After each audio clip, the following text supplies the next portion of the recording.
The cards hit the table with a sharp slap as Ryan's face went white, staring at the hand I'd just revealed.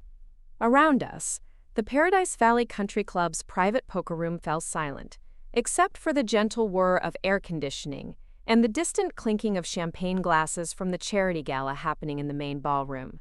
27 of Phoenix's most elite players watched in stunned silence as my husband realized what he'd just lost. Not money this time.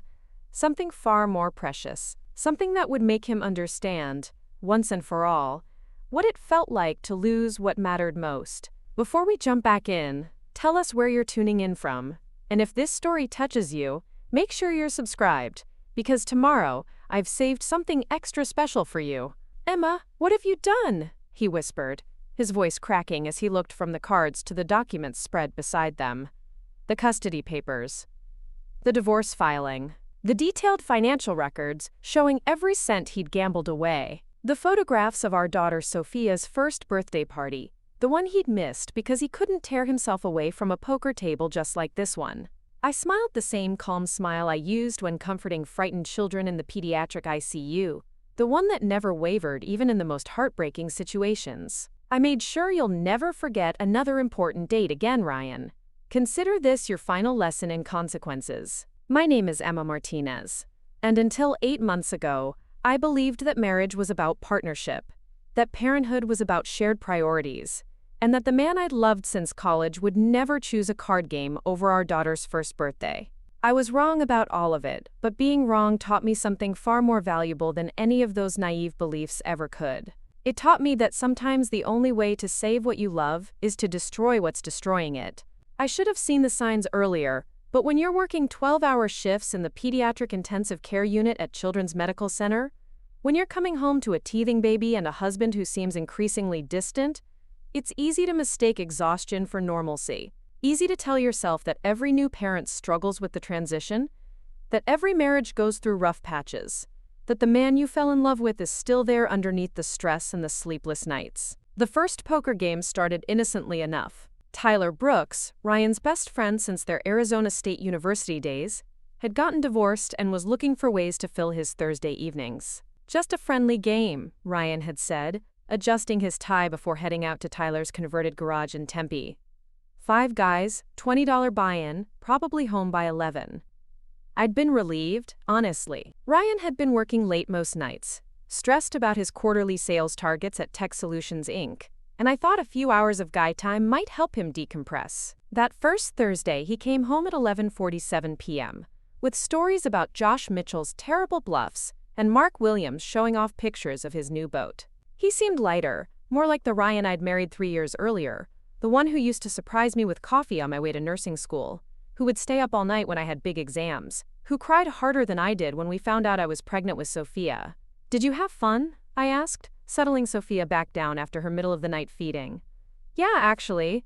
It felt good to just be Ryan for a few hours. You know, not Ryan the salesman, or Ryan the father, or Ryan the husband, who can't figure out how to make his daughter stop crying. He pulled me close, and for a moment, everything felt normal again.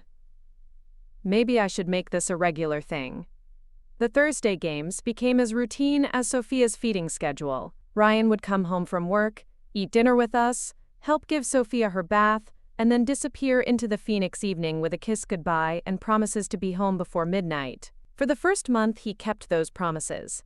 He'd return relaxed and talkative, sometimes up a few dollars, sometimes down, but always within the realm of what we could afford to lose. I was working the overnight shift that Friday when everything started to change. 3 a.m. in the PICU is usually quiet, a time when even the sickest children find brief respites in sleep, when the only sounds are the gentle beeping of monitors and the soft footsteps of nurses making their rounds. I was checking on Marcus, a 7-year-old with pneumonia, when my phone buzzed with a text from Ryan.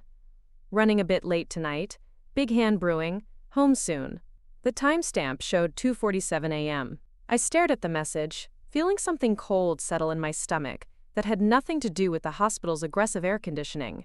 The Thursday game was supposed to end by 11. Even allowing for the inevitable post-game rehashing and Tyler's tendency to overanalyze every decision, 2:47 a.m. was not running a bit late. When I got home at 7:30 a.m., Ryan was already gone. A note on the kitchen counter explained that he had an early client meeting, but his coffee mug was still full and cold, his usual breakfast untouched. Sophia babbled happily from her high chair, smearing banana across her tray, oblivious to the tension creeping into our house like desert heat seeping through poorly sealed windows. I told myself it was a one-time thing. Men get carried away sometimes, lose track of time when they're having fun. It wasn't like Ryan to be inconsiderate, but new fathers were allowed to make mistakes, to occasionally prioritize their own needs. I was being understanding. I was being supportive. I was being the perfect wife that every parenting blog and marriage article told me to be. The pattern took 6 weeks to fully establish itself. Thursdays became Fridays when the game ran long. Fridays became Saturdays when Tyler discovered a weekend tournament at the Copper Club downtown. Saturdays became Sunday afternoon sessions that stretched into evening. Each escalation came with perfectly reasonable explanations delivered in Ryan's smooth sales voice, the one that had convinced countless clients to upgrade their software packages. The weekend games have better players, Em. I'm actually learning strategy instead of just throwing money away with Tyler's buddies. Sunday works better for everyone's schedule. We can still have family time in the morning. I know I said I'd be home for dinner, but this is a really good table. I'm up $200 already. The amount started small. $20 buy-ins that became $50 tournaments that became $100 cash games. When Ryan mentioned that Mark Williams had invited him to a monthly game with more serious players, I felt the first real spike of concern pierce through my determined optimism. How much more serious? I asked, bouncing Sophia on my hip while stirring her evening bottle formula. It's still just for fun, Emma. These guys just happen to have bigger bankrolls, so the stakes are a little higher. It keeps things interesting. How much higher? Ryan's pause lasted just a fraction too long. 500 buy-in. But Em, I'm getting really good at this. I've been studying, watching videos, reading strategy books. I'm not just throwing money away anymore. I'm investing in a skill. $500 was half of my bi-weekly paycheck. It was Sophia's daycare payment for 2 weeks. It was the car payment plus groceries. It was not money we could afford to consider entertainment, no matter how skilled Ryan thought he was becoming. Maybe we should talk about setting some limits, I suggested, trying to keep my voice light and supportive rather than nagging and controlling. Just so we stay on budget. Of course, absolutely. I'm not an idiot, Em. I know what we can and can't afford. But the limits never materialized into concrete numbers, and the games continued to escalate. Ryan's poker books multiplied on his nightstand, his laptop browser history filled with training videos and strategy forums. He started talking about bankroll management and expected value like they were scientific principles rather than gambling terminology. The physical changes were subtle at first. Ryan had always been meticulous about his appearance, a necessity in his sales role, but now he seemed to carry himself differently. He checked his phone more frequently, responded to texts with the urgency of someone managing a crisis. His conversation became peppered with names I didn't recognize, and references to games I wasn't invited to hear about. Who's Brian Foster? I asked one evening after Ryan spent 20 minutes on the phone in our backyard, pacing back and forth across the small patch of grass where I'd planned to set up Sophia's first birthday party. Just a guy Tyler knows. He runs a bigger game across town. Might be a good opportunity to move up in stakes. Move up in stakes. The phrase made my chest tighten with an anxiety I couldn't quite name. How much bigger? Don't worry about it, Em. I'm not going to do anything stupid. But Ryan's definition of stupid was apparently far more flexible than mine. The $500 buy-ins became $1,000 sessions, became multi-day tournaments that required investment of our savings account. Each withdrawal came with detailed explanations about expected returns and calculated risks, delivered with the confidence of someone who had thoroughly convinced himself that gambling was a form of employment. I started tracking our finances more carefully, creating spreadsheets that mapped Ryan's poker sessions against our household expenses. The pattern was devastating in its clarity. We were hemorrhaging money at a rate that would drain our emergency fund within 6 months and force us into credit card debt within a year. When I presented these numbers to Ryan, he dismissed them with the impatience of someone being interrupted during important work. "You're only looking at the losses, Emma. You're not factoring in the wins. I had a great session last week that you're completely ignoring. I included every win you told me about.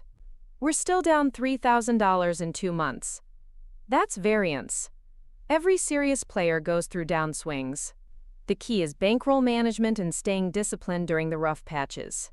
Serious player. When had my husband started thinking of himself as a serious player rather than a father with a hobby? When had poker terminology started replacing normal conversation about our family's financial security? The morning I found the cash advance receipt in Ryan's wallet was the morning I realized we'd crossed a line I hadn't even known existed. $2,000 withdrawn from our credit card at 3:17 a.m., location listed as an address in a warehouse district I'd never heard of. When I called the number Ryan had left for emergencies that night, it went straight to voicemail.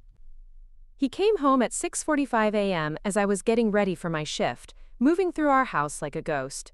His clothes were wrinkled, his eyes bloodshot, and he carried the particular defeated energy of someone who had lost more than he could afford. "Bad night?" I asked, though the cash advance receipt already told me everything I needed to know. "Just variance. It happens to everyone. Ryan, you took a cash advance. From our credit card." He stopped moving, standing in our hallway like someone who'd been caught in a lie he hadn't finished constructing. "I'll pay it back this week.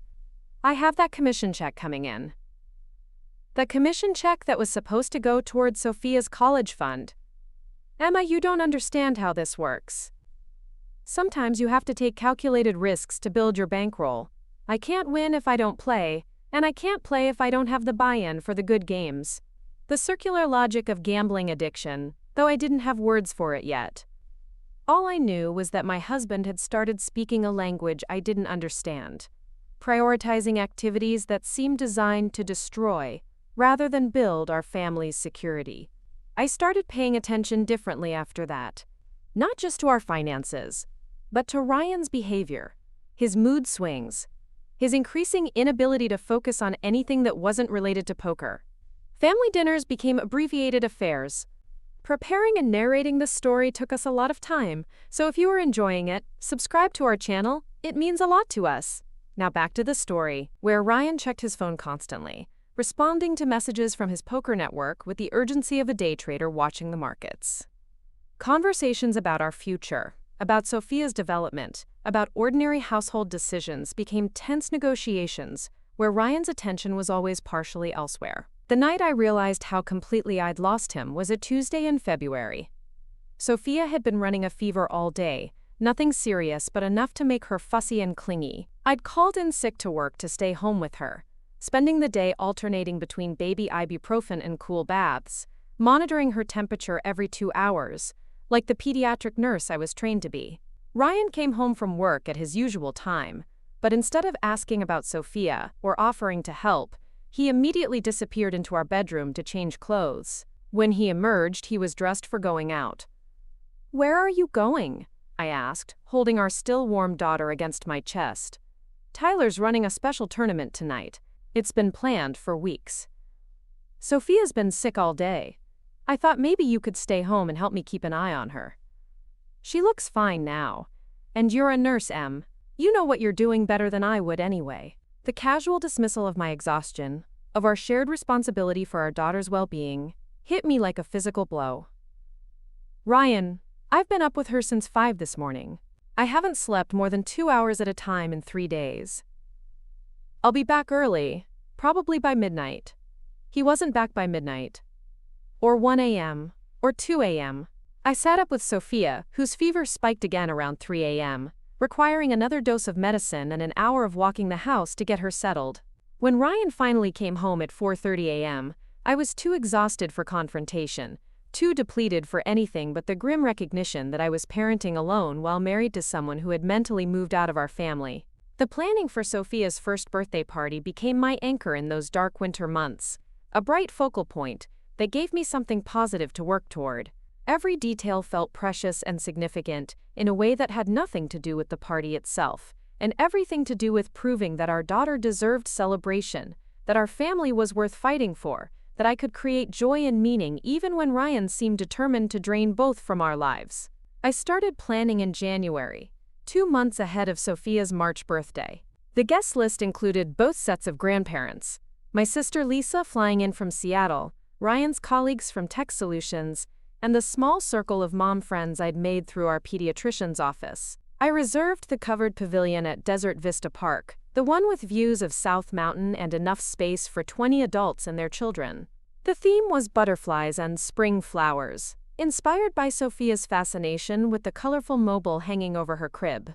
I spent evenings after work creating Pinterest boards and comparing caterers, researching photographers, and designing custom invitations. Every decision felt like an investment in our family's future, a statement that we were worth celebrating regardless of the chaos creeping in around the edges. Ryan participated in the planning conversations with the distracted politeness of someone humoring an obsessive hobby. He agreed to invitation lists and menu choices with the absent-minded nods of someone whose real attention was elsewhere. When I showed him the beautiful butterfly-themed cake design I'd found at Sweet Celebrations Bakery, he smiled and said all the right things, but his eyes were already drifting toward his phone. "It's perfect, Em. She's going to love it.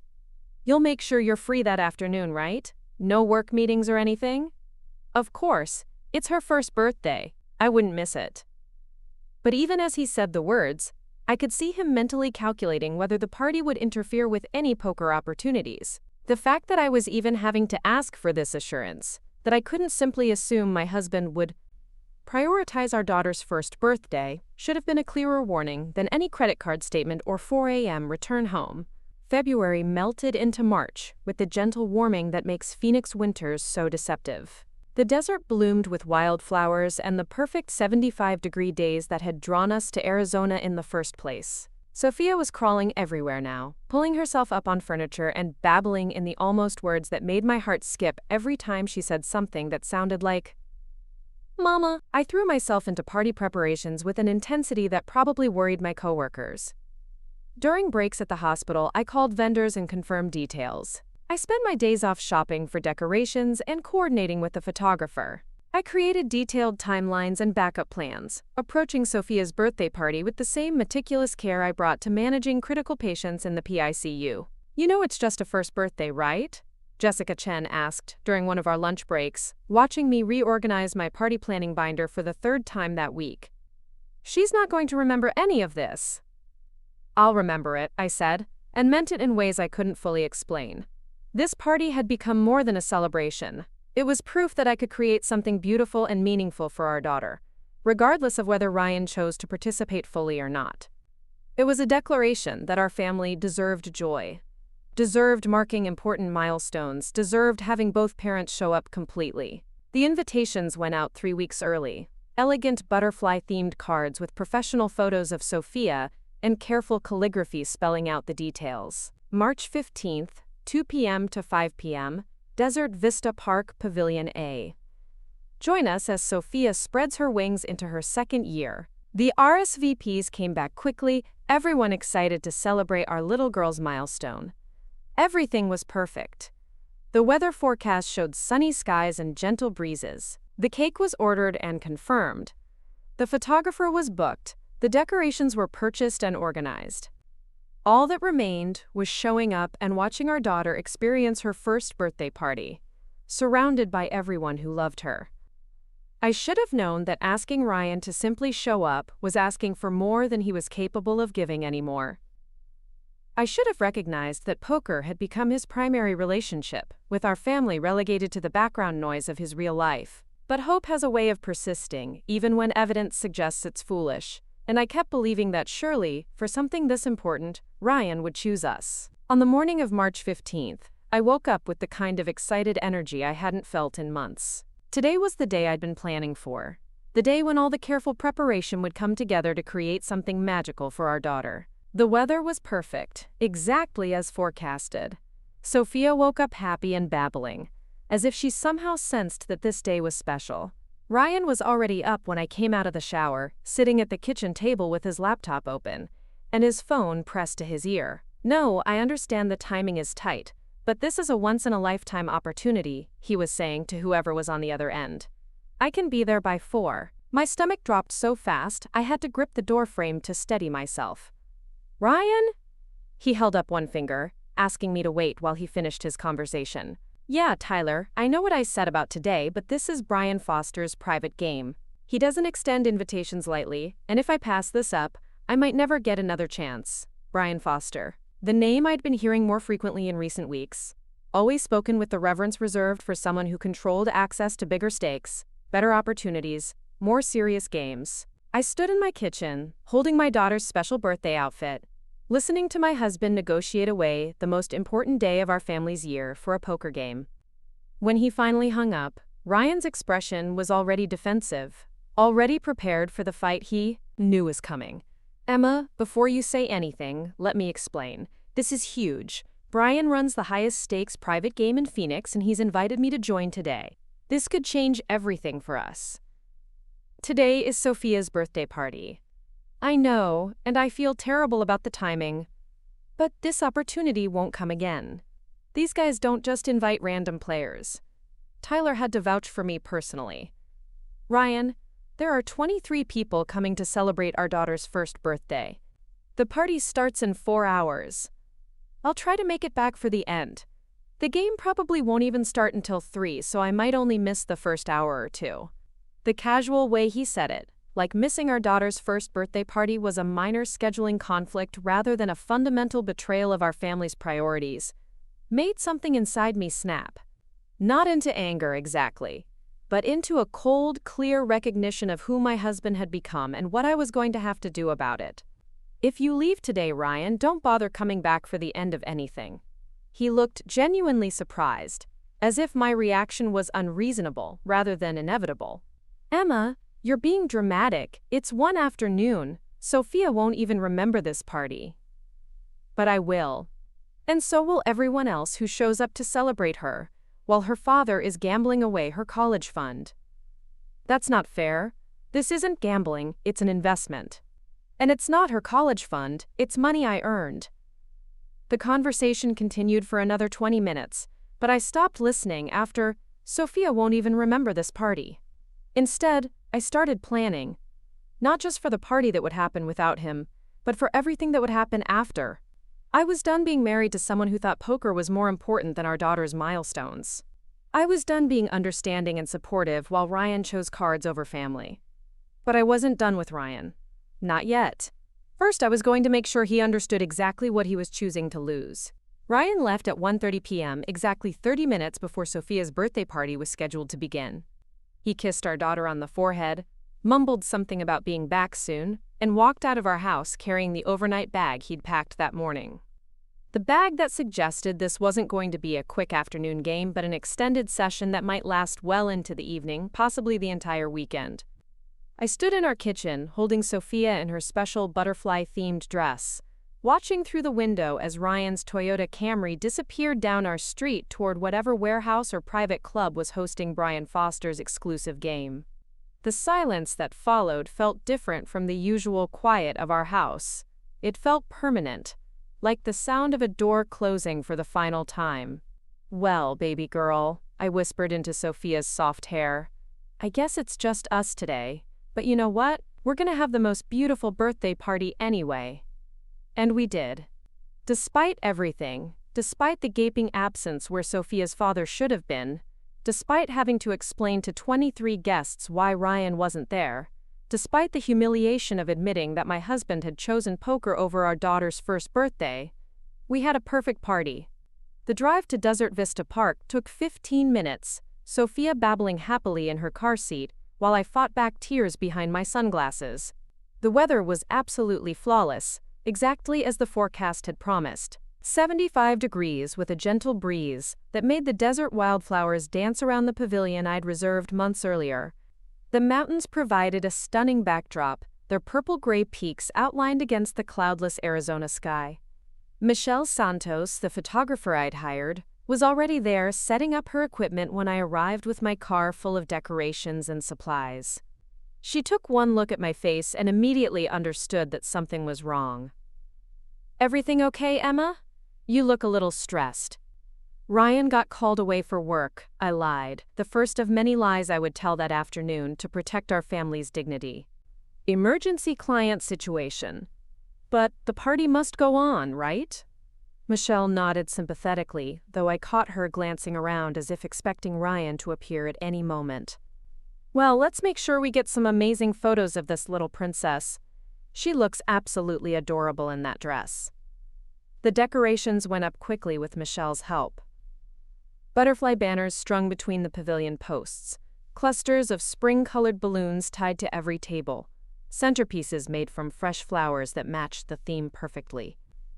The long table I'd reserved for gifts was positioned to catch the afternoon light, creating a backdrop that would photograph beautifully when Sophia opened her presents.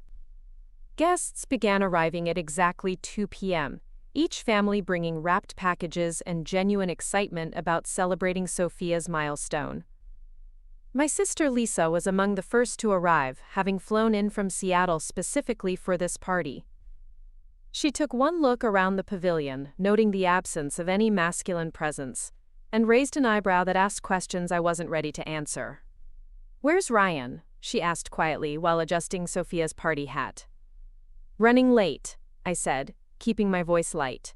"Work emergency." Lisa had met Ryan during our dating years, had been maid of honor at our wedding, had visited us in the hospital the day Sophia was born. She knew him well enough to recognize that work emergencies on Saturday afternoons were not typical for a software sales manager. But she also knew me well enough to understand that this wasn't the time or place for detailed questions. "Well, his loss," she said firmly. "This little angel deserves a celebration regardless." Margaret Martinez, Ryan's mother, arrived 10 minutes later with her husband Frank in tow. Margaret had always been somewhat critical of me, never quite satisfied that her son had married a nurse instead of someone with more prestigious career aspirations. She looked around the beautifully decorated pavilion with the practiced eye of someone who'd attended dozens of family gatherings, and immediately noticed what was missing.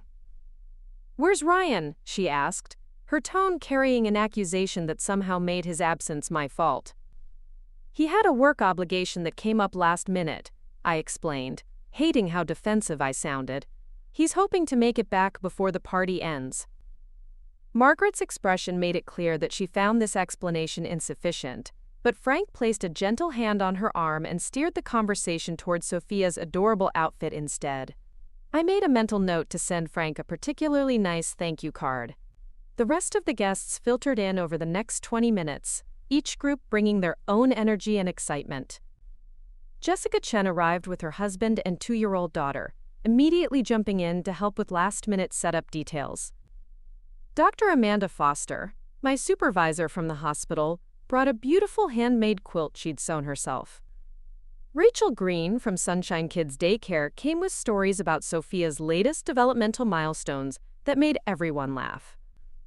By 2:30, we had 21 adults and 8 children gathered under the pavilion, creating exactly the kind of joyful chaos I'd imagined when planning this party.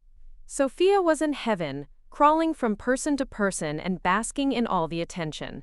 She clapped her hands when everyone sang "Happy Birthday," tried to eat the butterfly decorations, and generally charmed every single guest with her infectious baby giggle. Michelle moved through the crowd like a professional, capturing candid moments and orchestrating group photos.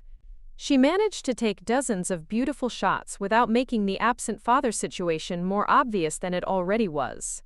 When Sophia attempted to blow out her single candle and ended up just drooling on the cake instead, Michelle caught the perfect shot of her confused expression that would make everyone laugh for years to come. The gift opening lasted nearly an hour, with Sophia more interested in the colorful wrapping paper than the actual presents inside. She received an impressive collection of books, toys, clothes, and keepsakes that reflected how much everyone loved her. Lisa had brought a custom photo album filled with pictures from Sophia's first year. Jessica gave her a beautiful silver bracelet engraved with her name and birth date. Dr. Foster's handmade quilt featured intricate butterfly patterns that perfectly matched the party theme. Through it all, I found myself performing a careful balancing act. I needed to be present and joyful for Sophia and our guests while simultaneously managing the constant questions about Ryan's whereabouts. Each inquiry required a slightly different version of the work emergency story, and I could see some of the adults exchanging glances that suggested they weren't entirely convinced by my explanations. The most difficult moment came when Frank Martinez stood up to give a toast, clearly expecting to share the spotlight with his son. He raised his plastic cup of punch and began speaking about family milestones and proud grandparents before realizing that he was the only grandfather present to speak. The pause that followed felt endless, filled with the uncomfortable recognition that something was fundamentally wrong with this picture. "To Sophia," Frank finally said, his voice carrying a note of sadness that hadn't been there when he started speaking. "The brightest light in all of our lives." Everyone raised their cups and echoed the toast, but the moment had highlighted Ryan's absence in a way that all my careful explanations couldn't smooth over. I saw Margaret whisper something to Frank that made his jaw tighten with what looked like anger.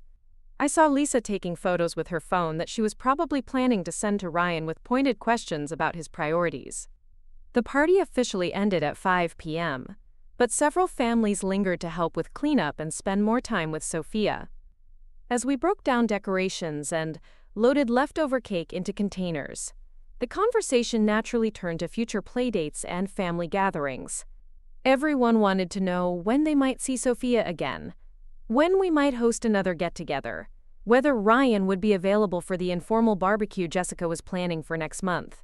"I'll have to check his schedule," I said repeatedly, each response feeling more hollow than the last.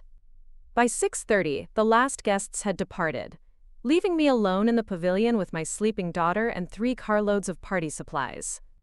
The beautiful decorations that had created such a magical atmosphere now felt like evidence of my failure to maintain the illusion of a happy family. Every butterfly banner and spring flower arrangement reminded me that I'd thrown this party essentially as a single mother, that my husband had chosen cards over his daughter's most important milestone. The drive home was silent except for Sophia's gentle snoring from her car seat. She'd had a wonderful time at her party, completely oblivious to the drama surrounding her father's absence. In her world, the day had been perfect, filled with presents and attention and cake and all the people who loved her most. The fact that one crucial person had been missing was something she wouldn't understand for years to come. I carried a sleeping Sophia into our house and put her down for what would probably be a long nap after all the excitement. The house felt different when I returned to unload the car, changed somehow by the events of the afternoon. The kitchen where Ryan had taken his phone call that morning seemed smaller, more confined. The living room where he'd packed his overnight bag felt like a crime scene. Ryan's absence during the party had been embarrassing and hurtful, but it was the aftermath that truly opened my eyes to how completely our marriage had deteriorated. He didn't call to check how the party had gone. He didn't text to ask about Sophia's reaction to her gifts, or whether the weather had held up, or how many people had attended. He didn't inquire about his own parents' feelings, or wonder whether anyone had asked about his absence. The silence from his phone was deafening. Not a single message between 2 p.m. and midnight, despite knowing that his daughter's first birthday party was happening without him. Whatever was occurring at Brian Foster's poker game had apparently consumed his attention so completely that his family had ceased to exist. I stayed up until 2 a.m., partly hoping Ryan would come home and partly dreading the conversation we would have when he did. I organized Sophia's new gifts, wrote thank you notes to our guests, and uploaded the photos Michelle had sent to my laptop. Each image from the party was beautiful and heartbreaking simultaneously, capturing genuine joy while documenting a fundamental absence. Ryan finally returned at 4:17 a.m., moving through our house like a ghost, attempting not to wake the living. I heard his car door close quietly in our driveway, heard his key in the front door, heard his careful footsteps across the hardwood floors. He was trying to slip back into our lives without acknowledgement or conversation, as if he could pretend the previous day hadn't happened. I met him in our hallway, still wearing the dress I'd chosen for Sophia's party, my makeup long since cried away. "How was the game?" I asked, my voice carrying none of the anger he probably expected. Ryan looked exhausted in a way that went beyond physical tiredness. His clothes were wrinkled, his hair disheveled, and he carried the particular defeated energy I'd learned to associate with significant gambling losses. Not great, he admitted, avoiding eye contact. Brian's games are pretty intense. How much? Emma, can we not do this right now? I'm exhausted and I just want to sleep. How much did you lose at the poker game that was more important than your daughter's first birthday party? The number, when he finally whispered it, made my knees buckle. $4,000. More than our monthly mortgage payment. More than I made in 3 weeks at the hospital. More than we'd spent on Sophia's entire nursery, including furniture, decorations, and clothes for her first year of life. Ryan, that's our emergency fund.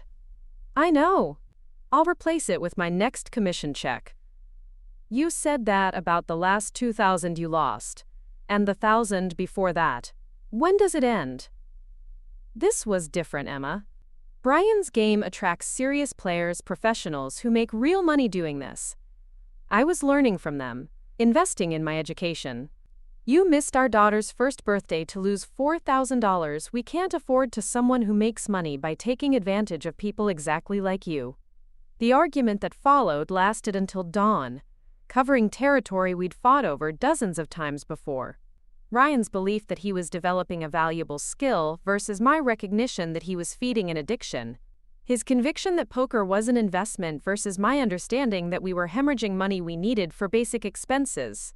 His certainty that one big win would solve all our problems versus my growing awareness that each loss only created bigger holes to fill. What was different this time was my emotional response. Instead of the familiar cycle of anger and hurt, and desperate attempts to make Ryan understand what he was doing to our family, I felt something colder and more calculating settle into my chest. I was done trying to save Ryan from himself. I was done being understanding about an addiction that was destroying our daughter's security.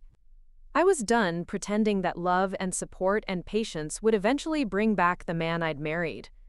The week following Sophia's birthday party brought a parade of difficult conversations with family members who'd witnessed Ryan's absence and weren't satisfied with my work emergency explanations. Margaret Martinez called twice to demand more detailed information about what kind of work crisis could justify missing his daughter's first birthday. Lisa texted daily with increasingly pointed questions about my marriage and whether I needed help dealing with whatever was really going on. The most painful conversation came from Frank Martinez, who called Thursday evening while Ryan was at his usual poker game. Frank had always been the gentler parent, more understanding and less judgmental than his wife, but his voice carried a note of disappointment that cut deeper than Margaret's accusations. Emma, sweetheart, I need to ask you something and I want you to tell me the truth. Is Ryan gambling? The question hung in the air between us like a lit fuse. Frank had clearly been thinking about his son's absence, putting together pieces that painted a picture none of us wanted to acknowledge. What makes you ask that? Missing Sophia's party, the work emergency story that didn't quite make sense, the way you looked when people asked about him.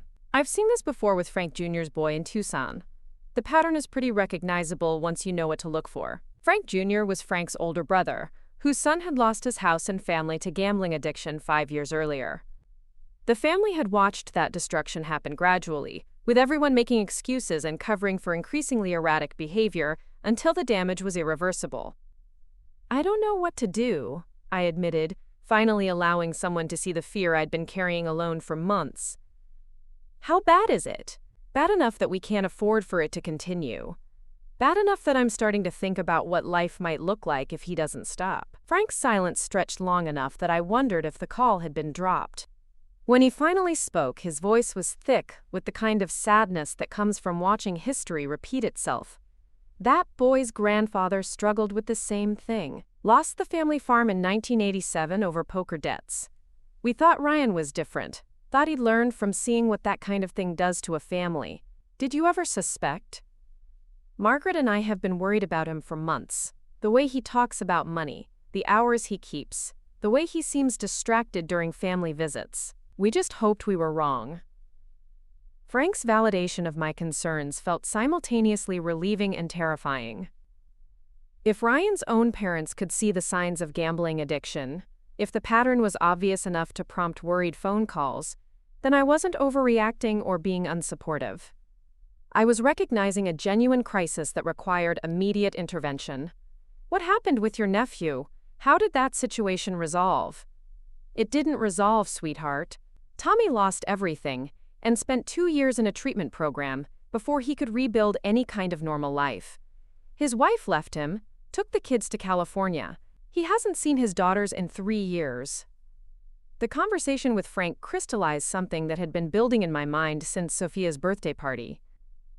I wasn't going to let Ryan's addiction destroy our daughter's childhood the way Tommy's addiction had destroyed his family.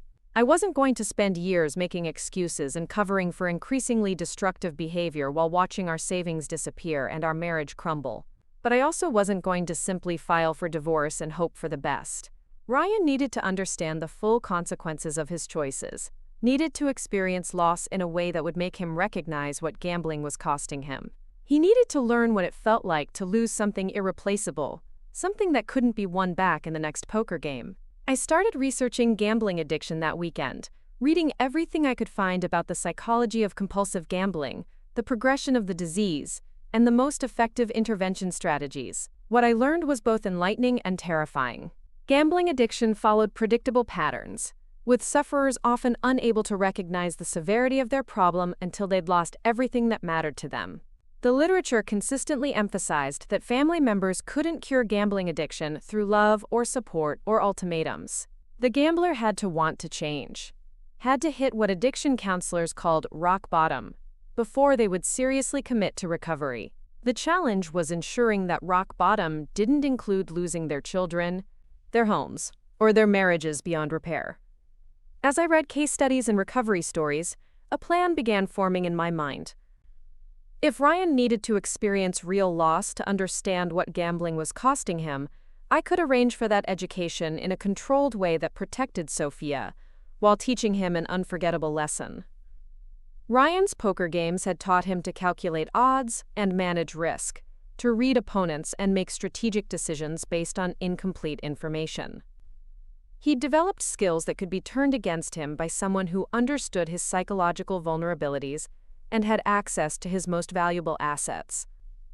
Our marriage had given me detailed knowledge of Ryan's habits, his schedules, his emotional triggers, and his deepest fears.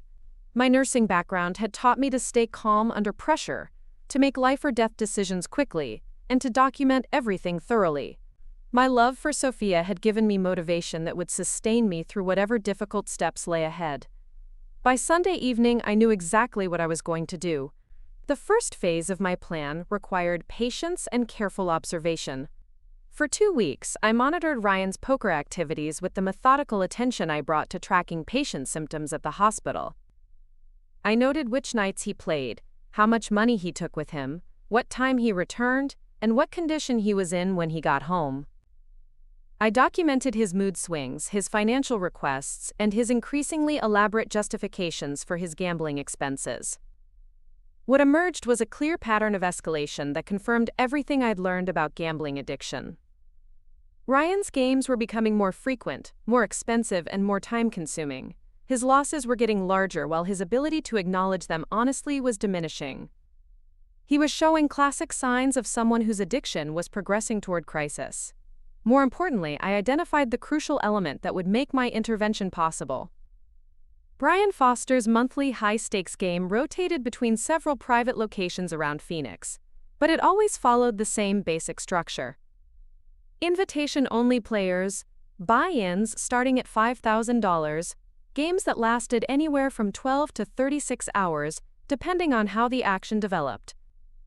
Ryan had been attending these games for 6 weeks, each session requiring him to liquidate more of our assets to afford the entry fee. He'd cashed out his retirement account, borrowed against his life insurance policy, and taken cash advances on every credit card we owned. Each loss was followed by promises that the next game would be different, that he was learning from his mistakes and developing better strategies. The March game was scheduled for the last Saturday of the month, hosted at a private residence in Paradise Valley that catered to Phoenix's wealthiest poker players. Ryan had been talking about it for 2 weeks, describing it as his opportunity to win back everything he'd lost and establish himself as a serious player in Brian Foster's circle. "This is it, Emma," he said Tuesday evening while researching strategy videos on his laptop. "I've been playing too conservatively in Brian's games, too scared of losing. This time I'm going all in when I get good hands." "Going all in with what money?" "I've been setting aside cash from my commission checks. I've got almost $3,000 saved up." The lie was so casual, so completely divorced from reality, that I wondered if Ryan actually believed it himself. There were no commission checks being saved, no cash being set aside. I knew exactly where the money for Saturday's game would come from, because I'd been monitoring our finances obsessively for weeks. Ryan would have to liquidate our daughter's college fund to afford Brian Foster's buy-in. Sophia's college fund contained $8,000 that we'd been contributing to since before she was born. Money from baby shower gifts, tax refunds, birthday checks from grandparents, and small monthly deposits I'd been making from my nursing salary. It was supposed to be untouchable, protected from exactly the kind of crisis we were currently facing. On Thursday evening, I called the bank and confirmed that Ryan had indeed submitted paperwork to liquidate Sophia's college fund. The transaction was scheduled to process Friday morning, making the cash available for weekend withdrawal. $8,000 that represented our daughter's educational future was about to disappear into Brian Foster's poker game. That night, after Ryan fell asleep, I sat in Sophia's nursery and made the final preparations for my intervention. I'd spent weeks researching the legal and practical aspects of what I was planning, consulting with attorneys and financial advisors to ensure that my strategy would be both effective and sustainable. Every detail had been considered, every potential outcome analyzed, every backup plan thoroughly developed. My phone contained recordings of Ryan's conversations about poker, detailed photographs of our financial statements, and documentation of every dollar he'd lost gambling over the past 6 months. My laptop held copies of our mortgage paperwork, insurance policies, and investment accounts. I had opened a separate bank account in my name only and had begun transferring my nursing salary into it rather than our joint account. Most importantly, I'd retained Catherine Walsh, a family law attorney who specialized in cases involving gambling addiction. Catherine had walked me through the divorce process, helped me understand my rights regarding custody and asset division, and advised me on the best strategies for protecting Sophia's interests during what was likely to be a contentious separation. "The key," Catherine had explained during our consultation, "is demonstrating a clear pattern of financial irresponsibility that threatens your daughter's well-being. Gambling addiction is grounds for divorce in Arizona, but you'll need comprehensive documentation to ensure favorable custody arrangements." I had that documentation. Hours of recordings, months of financial records, testimony from family members who'd witnessed Ryan's deteriorating behavior. Everything I needed to ensure that Sophia would be protected regardless of what happened to our marriage. Friday evening arrived with the crisp clarity of perfect March weather. Ryan came home from work excited about the next day's poker game, talking animatedly about his strategy and the players he expected to face. He seemed genuinely confident that this game would be different, that his weeks of study and preparation would finally pay off in a significant win. "Brian's invited some new players from Las Vegas," he said while packing his overnight bag. "Serious professionals who play in the World Series of Poker. This is my chance to learn from the absolute best." I listened to his explanations, with the detached interest of someone observing a psychological case study. Ryan's belief in his eventual success was so complete, so utterly disconnected from his actual track record, that it felt like watching someone suffer from a complex delusion. "How much are you planning to buy in for?" I asked, though I already knew the answer. $5,000 to start, but I've got backup funds if the action gets really good. This could be the session that changes everything for us, Em." Saturday morning, Ryan left the house at 10 a.m. with our daughter's college fund converted to cash in his wallet. He kissed Sophia goodbye, hugged me with genuine affection, and promised to call with updates about how the game was progressing. As his car disappeared down our street, I felt the same sense of finality I'd experienced the day he chose poker over Sophia's birthday party.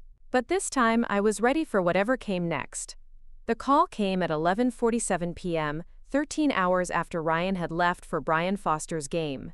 I was reading in bed, having put Sophia down hours earlier, when my phone rang with Ryan's contact information.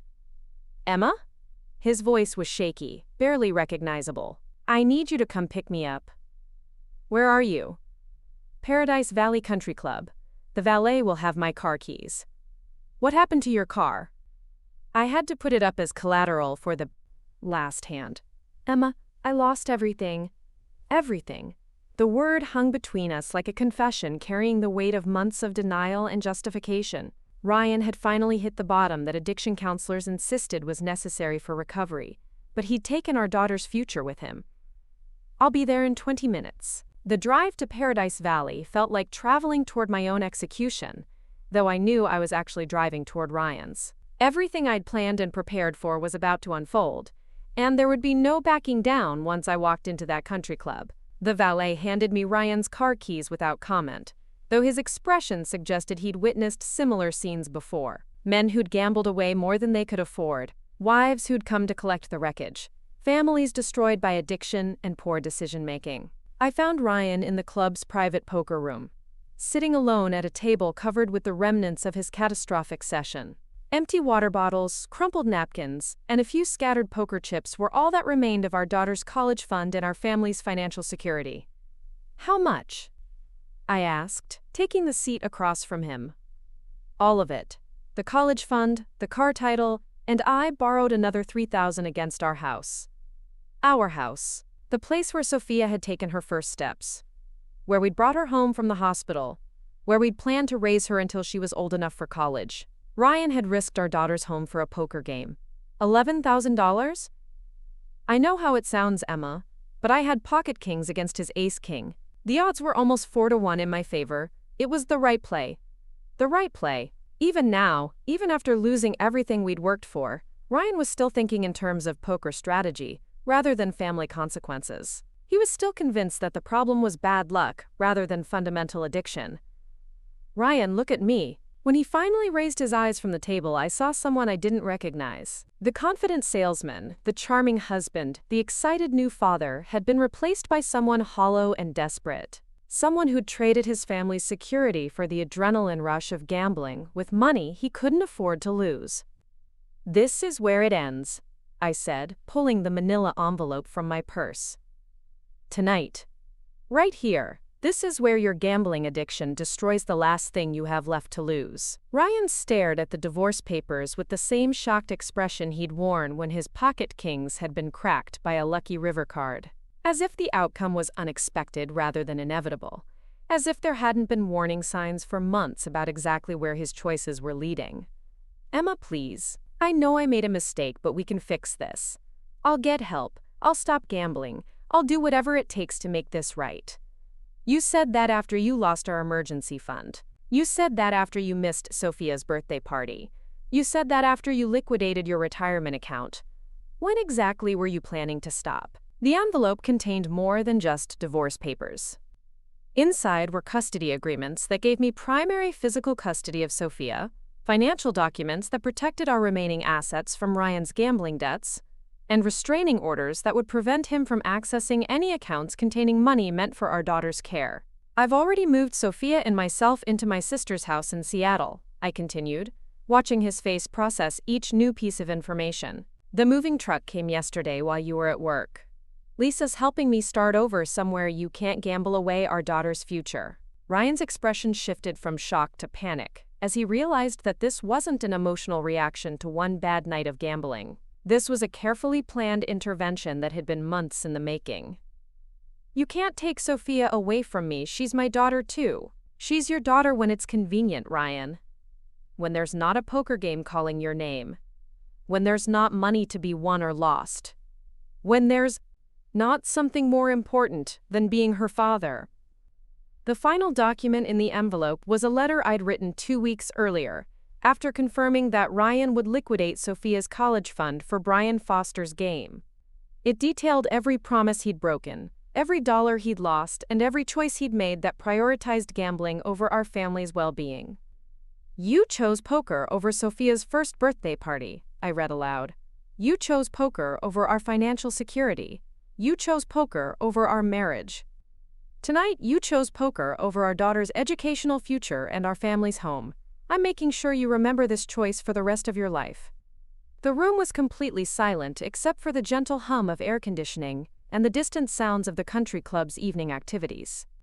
Ryan sat across from me, holding divorce papers that would legally end our marriage while psychologically destroying any possibility that gambling addiction would ever again threaten our daughter's welfare.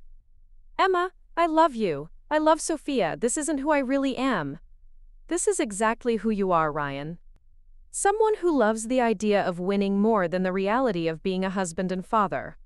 Someone who values poker more than the people who depend on him." I stood up from the table, leaving Ryan alone with the documents that would reshape both of our lives. As I walked toward the door, I felt something I hadn't experienced in months. Peace. Not happiness, not satisfaction, but the deep calm that comes from knowing you've protected what matters most. The custody agreement allows supervised visitation once you've completed a gambling addiction treatment program, I said without turning around. Sophia deserves a father who chooses her over cards. If you can become that person, we'll talk. If you can't, at least she'll never have to watch you choose poker over her birthday parties. The last thing I heard as I left the Paradise Valley Country Club was Ryan calling my name, his voice carrying the desperate edge of someone who'd finally realized what he'd lost. But it was too late for desperate realizations. Too late for promises and apologies and vows to change. I'd made sure he would remember this loss forever, because some lessons can only be learned through experiencing consequences that can't be undone. Ryan had taught me that love wasn't enough to cure addiction, that patience wasn't enough to change someone who didn't want to change, that protecting our daughter required courage rather than hope. 3 months later, I received a letter from Ryan postmarked from a gambling addiction treatment center in California. He was entering a 90-day residential program, he wrote, and he finally understood what his choices had cost him. He wanted to become the father Sophia deserved, the husband I'd needed him to be. I read the letter twice and then filed it with our divorce paperwork. Recovery was a choice Ryan would have to make every day for the rest of his life, and I hoped he would succeed. But I wouldn't be waiting to find out. Sophia and I had already learned to build happiness without him, to create security that didn't depend on someone else's ability to resist temptation. 6 months after that terrible night at the country club, I married David Park, the pediatric surgeon who'd been quietly loving me and Sophia since Ryan's gambling addiction had made our marriage impossible to sustain. David chose family movie nights over poker games, chose playground visits over casino trips, chose being present for every birthday party and milestone celebration. Sophia calls him Daddy now, and he's never missed a single important moment in her life.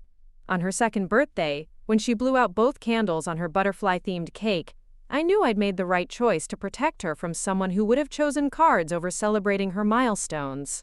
Ryan visits twice a month now, supervised sessions where he gets to spend time with the daughter he'd once risked losing for a poker game. He's been sober from gambling for 18 months, working as a counselor at the same activities were breaking even, and that he had his gambling under control. Every conversation we'd had about our finances, every budget discussion, every worry I'd expressed about our mounting expenses had been based on completely false information. I sat on the floor of Ryan's office, surrounded by evidence of systematic financial deception, trying to process the magnitude of what I'd discovered. This wasn't casual gambling that had gotten slightly out of hand. This was deliberate, calculated fraud perpetrated against his own family. Ryan had been living a double life, presenting himself as a responsible husband and father, while secretly accumulating debt that could destroy our future. The credit card statements included detailed transaction histories that read like a roadmap of gambling addiction, cash advances taken at 2 a.m. from casino ATMs, multiple withdrawals on the same day as major poker tournaments, purchases from online poker sites that I'd never heard Ryan mention. Each transaction was relatively small, 200 here, 500 there, but they added up to a devastating pattern of compulsive behavior. What made the discovery even more painful was the timing of these transactions. Many of the cash advances had been taken on nights when Ryan claimed to be working late or attending client dinners. The largest withdrawal, $3,500, had been processed on December 23rd, the day before Sophia's first Christmas. While I'd been wrapping presents and preparing for our daughter's holiday celebration, Ryan had been liquidating our future to fund his gambling addiction. I spent 2 hours on that office floor, reading every statement, analyzing every transaction, and constructing a timeline that revealed the true scope of Ryan's deception. The evidence painted a picture of someone whose addiction had progressed far beyond anything he'd admitted to me, or possibly even to himself. This wasn't recreational poker with friends that had gotten slightly expensive. This was compulsive gambling behavior that met every clinical criterion for addiction. The most disturbing discovery came in a folder labeled Investment Tracking, which I'd assumed contained information about our retirement accounts and Sophia's college fund. Instead, I found detailed spreadsheets documenting Ryan's poker activities with the precision of a professional gambler. Every game was logged with date, location, buy-in amount, hours played, and final result. The data went back 18 months, far longer than Ryan had ever admitted to playing seriously. According to his own meticulous records, Ryan had lost $73,892 over 18 months of poker play. $73,000. More than my annual salary as a pediatric nurse. More than we'd paid for our house down payment. More than most families save in 5 years of careful budgeting. All of it gambled away, while Ryan maintained the fiction that he was developing a profitable skill. The spreadsheet included a column labeled Emma Knows About, which revealed that Ryan had been deliberately hiding approximately 80% of his gambling activities from me. The Thursday night games I'd been tolerating were actually the tip of an iceberg that included weekend tournaments, online poker sessions, and private cash games that happened multiple times per week. Even more disturbing was a section titled Recovery Plans, which detailed various schemes Ryan had developed for winning back his losses. He'd calculated that a good session at Brian Foster's monthly game could potentially recover $10,000 to $15,000 in a single evening. He'd researched high-stakes tournaments with entry fees that exceeded our monthly mortgage payment. He'd even investigated taking out a second mortgage on our house to fund what he called, quote, bankroll building for serious profit potential. The clinical precision of his gambling records contrasted sharply with the chaos they'd created in our actual finances. While Ryan was tracking his poker performance with professional thoroughness, our joint checking account was frequently overdrawn, our credit cards were approaching their limits, and our savings accounts had been systematically drained to fund his investment in poker education. I photographed every document with my phone, creating a digital record of Ryan's financial deception. Each image felt like evidence in a criminal case, which I was beginning to realize wasn't far from the truth. Ryan had been stealing from our family's future to feed an addiction that he'd hidden behind elaborate lies and manipulative explanations. The more I studied his records, the clearer it became that Ryan's gambling addiction followed predictable patterns that were well documented in the addiction literature I'd started researching. The secrecy, the mounting debt, the elaborate justifications, the complete disconnection between his perception of his gambling and its actual impact on our family. Every element was textbook compulsive gambling behavior. What shocked me most was discovering that Ryan had been borrowing money from colleagues and family members without my knowledge. A notebook hidden behind his poker books contained contact information for people who'd loaned him money for emergency expenses and temporary cash flow problems. The amounts ranged from $500 borrowed from his brother-in-law to $3,000 from his supervisor at Tech Solutions. Each loan came with elaborate cover stories that painted me as either unaware of our financial needs or unwilling to be flexible about unexpected expenses. Ryan had told his brother that I was being unreasonably strict about our budget during a family emergency. He'd explained to his supervisor that I was opposed to him taking advantage of a once-in-a-lifetime investment opportunity that required immediate cash. In every case, Ryan had positioned himself as the responsible family man dealing with either my financial naivete or my unwillingness to support his efforts to improve our financial situation. He'd made me the villain in stories designed to justify borrowing money for gambling, creating a narrative where I was the obstacle preventing him from providing better for our family. The notebook included repayment schedules that Ryan had clearly never intended to follow. Most of the loans were months overdue, with increasingly desperate voicemail transcripts from people who'd been expecting their money back. Ryan's brother-in-law had apparently stopped taking his calls. His supervisor had begun asking pointed questions about the family emergency that had required such urgent financial assistance. I realized that Ryan's gambling addiction wasn't just threatening our immediate family. It was destroying relationships throughout our extended network. People who'd trusted him, who'd wanted to help during what they believed was a temporary crisis, were now discovering that they'd been manipulated into funding his gambling addiction. The final folder I discovered contained what Ryan had labeled contingency plans, which detailed various strategies for dealing with mounting debt and family suspicion. These weren't recovery plans or treatment options, but rather increasingly desperate schemes for continuing to gamble while managing the fallout from his addiction. One plan involved convincing me to refinance our house to, quote, consolidate debt and lower our monthly payments. The extra cash from refinancing would theoretically give him a larger bankroll for higher stakes games, where he could win back everything he'd lost.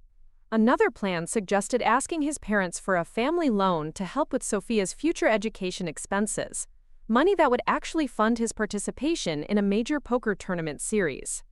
The most disturbing contingency plan involved encouraging me to take a higher-paying position at a different hospital, potentially working overtime shifts that would keep me away from home more frequently.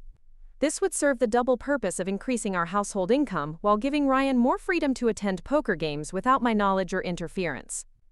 Reading these plans felt like discovering that my husband had been plotting against me for months, developing strategies to manipulate me into enabling his gambling addiction. Every suggestion he'd made about our finances, every career advice he'd offered, every family decision he'd influenced had potentially been motivated by his need to protect and fund his gambling activities.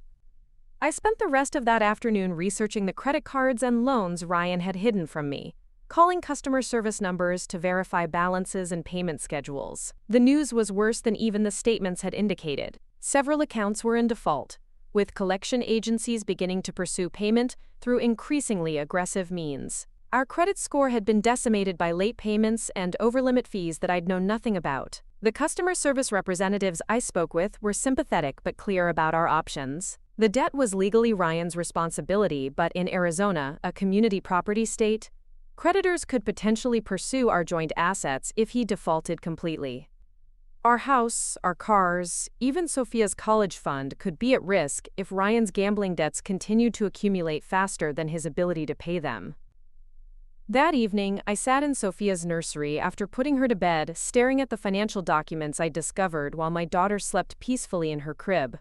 The contrast between her innocent dreams and the financial nightmare that threatened her future felt almost unbearable. She had no idea that her father's addiction had already stolen her college fund and was now threatening the home where she'd taken her first steps. I'd been living in a carefully constructed fantasy, believing that Ryan's gambling was expensive but manageable, that his poker activities were irresponsible but not catastrophic. The reality was that our family was already in financial freefall, held together only by credit cards, and borrowed money that would eventually run out. The timeline I constructed from Ryan's own records showed that his gambling addiction had been escalating steadily for 18 months, with each phase bringing more deception and higher stakes.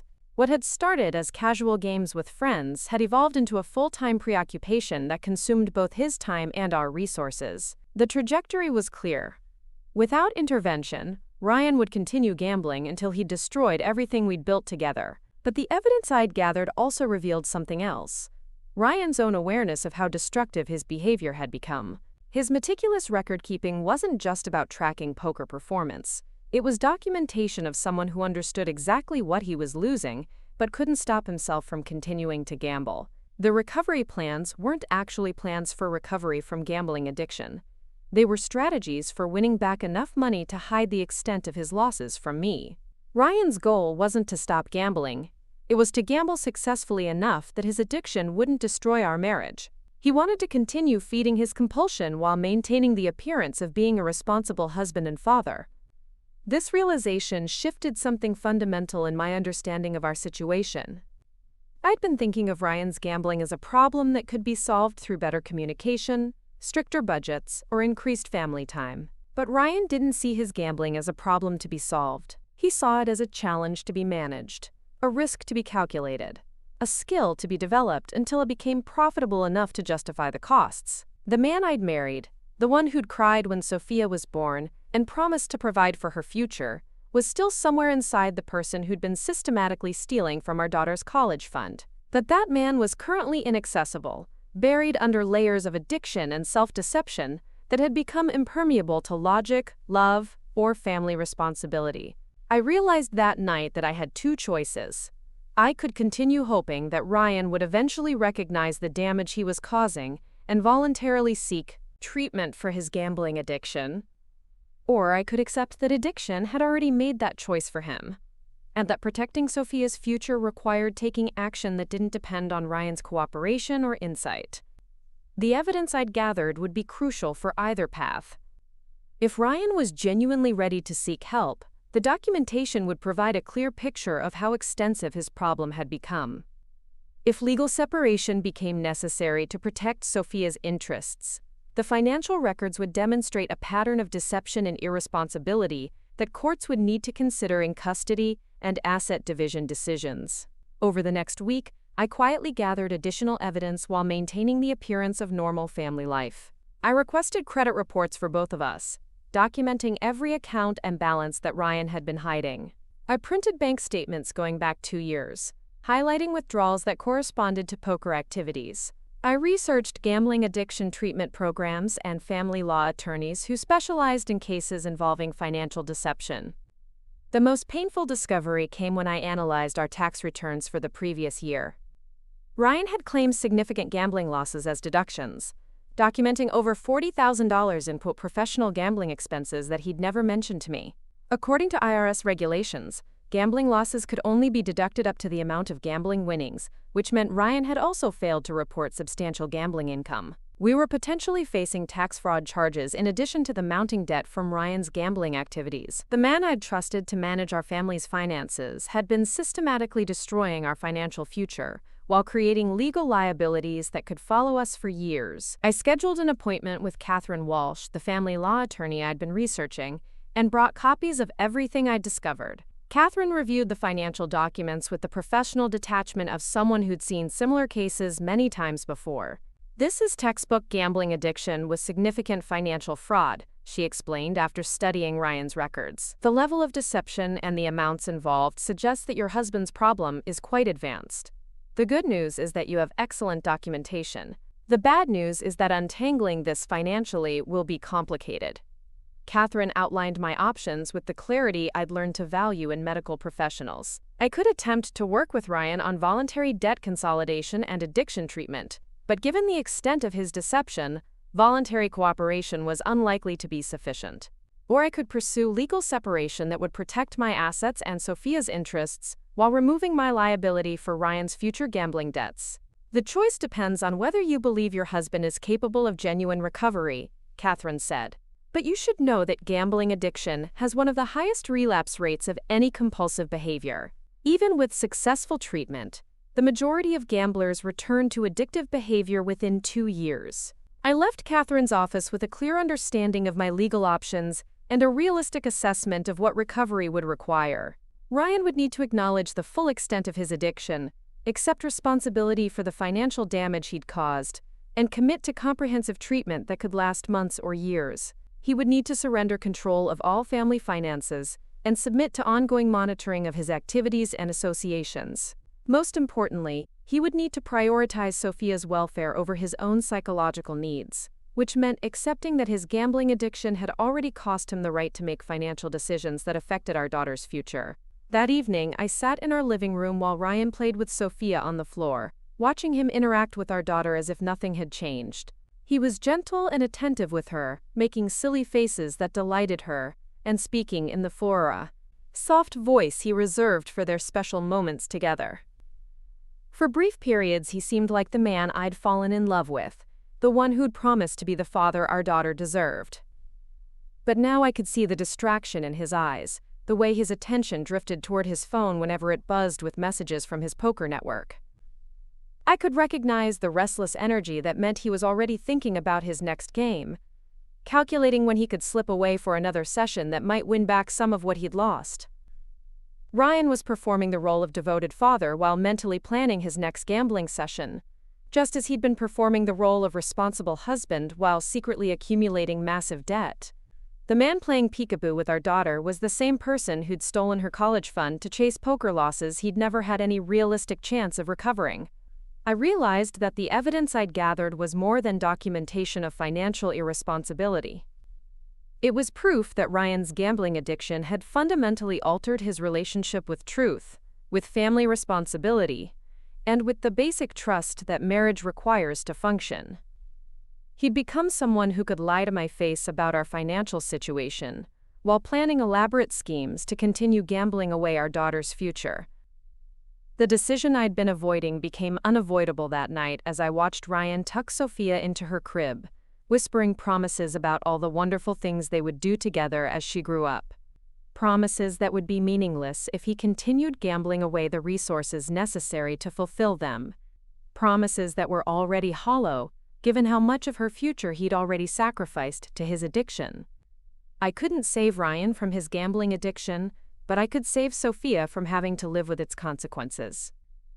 I could protect her college fund, her home, and her financial security from someone who'd already proven that he would sacrifice all of them for the chance to win back money he'd lost in previous gambling sessions. The evidence I'd gathered would ensure that when the time came to choose between Ryan's addiction and Sophia's welfare, the courts would have no difficulty determining where our daughter's best interests lay. Ryan had documented his own unfitness as a financial guardian through 18 months of meticulous record-keeping that revealed the true scope of his compulsive gambling.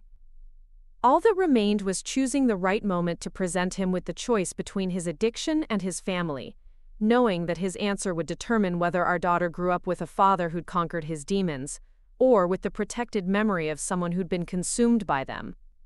But first, I needed to ensure that whatever choice Ryan made, Sophia's future would remain secure.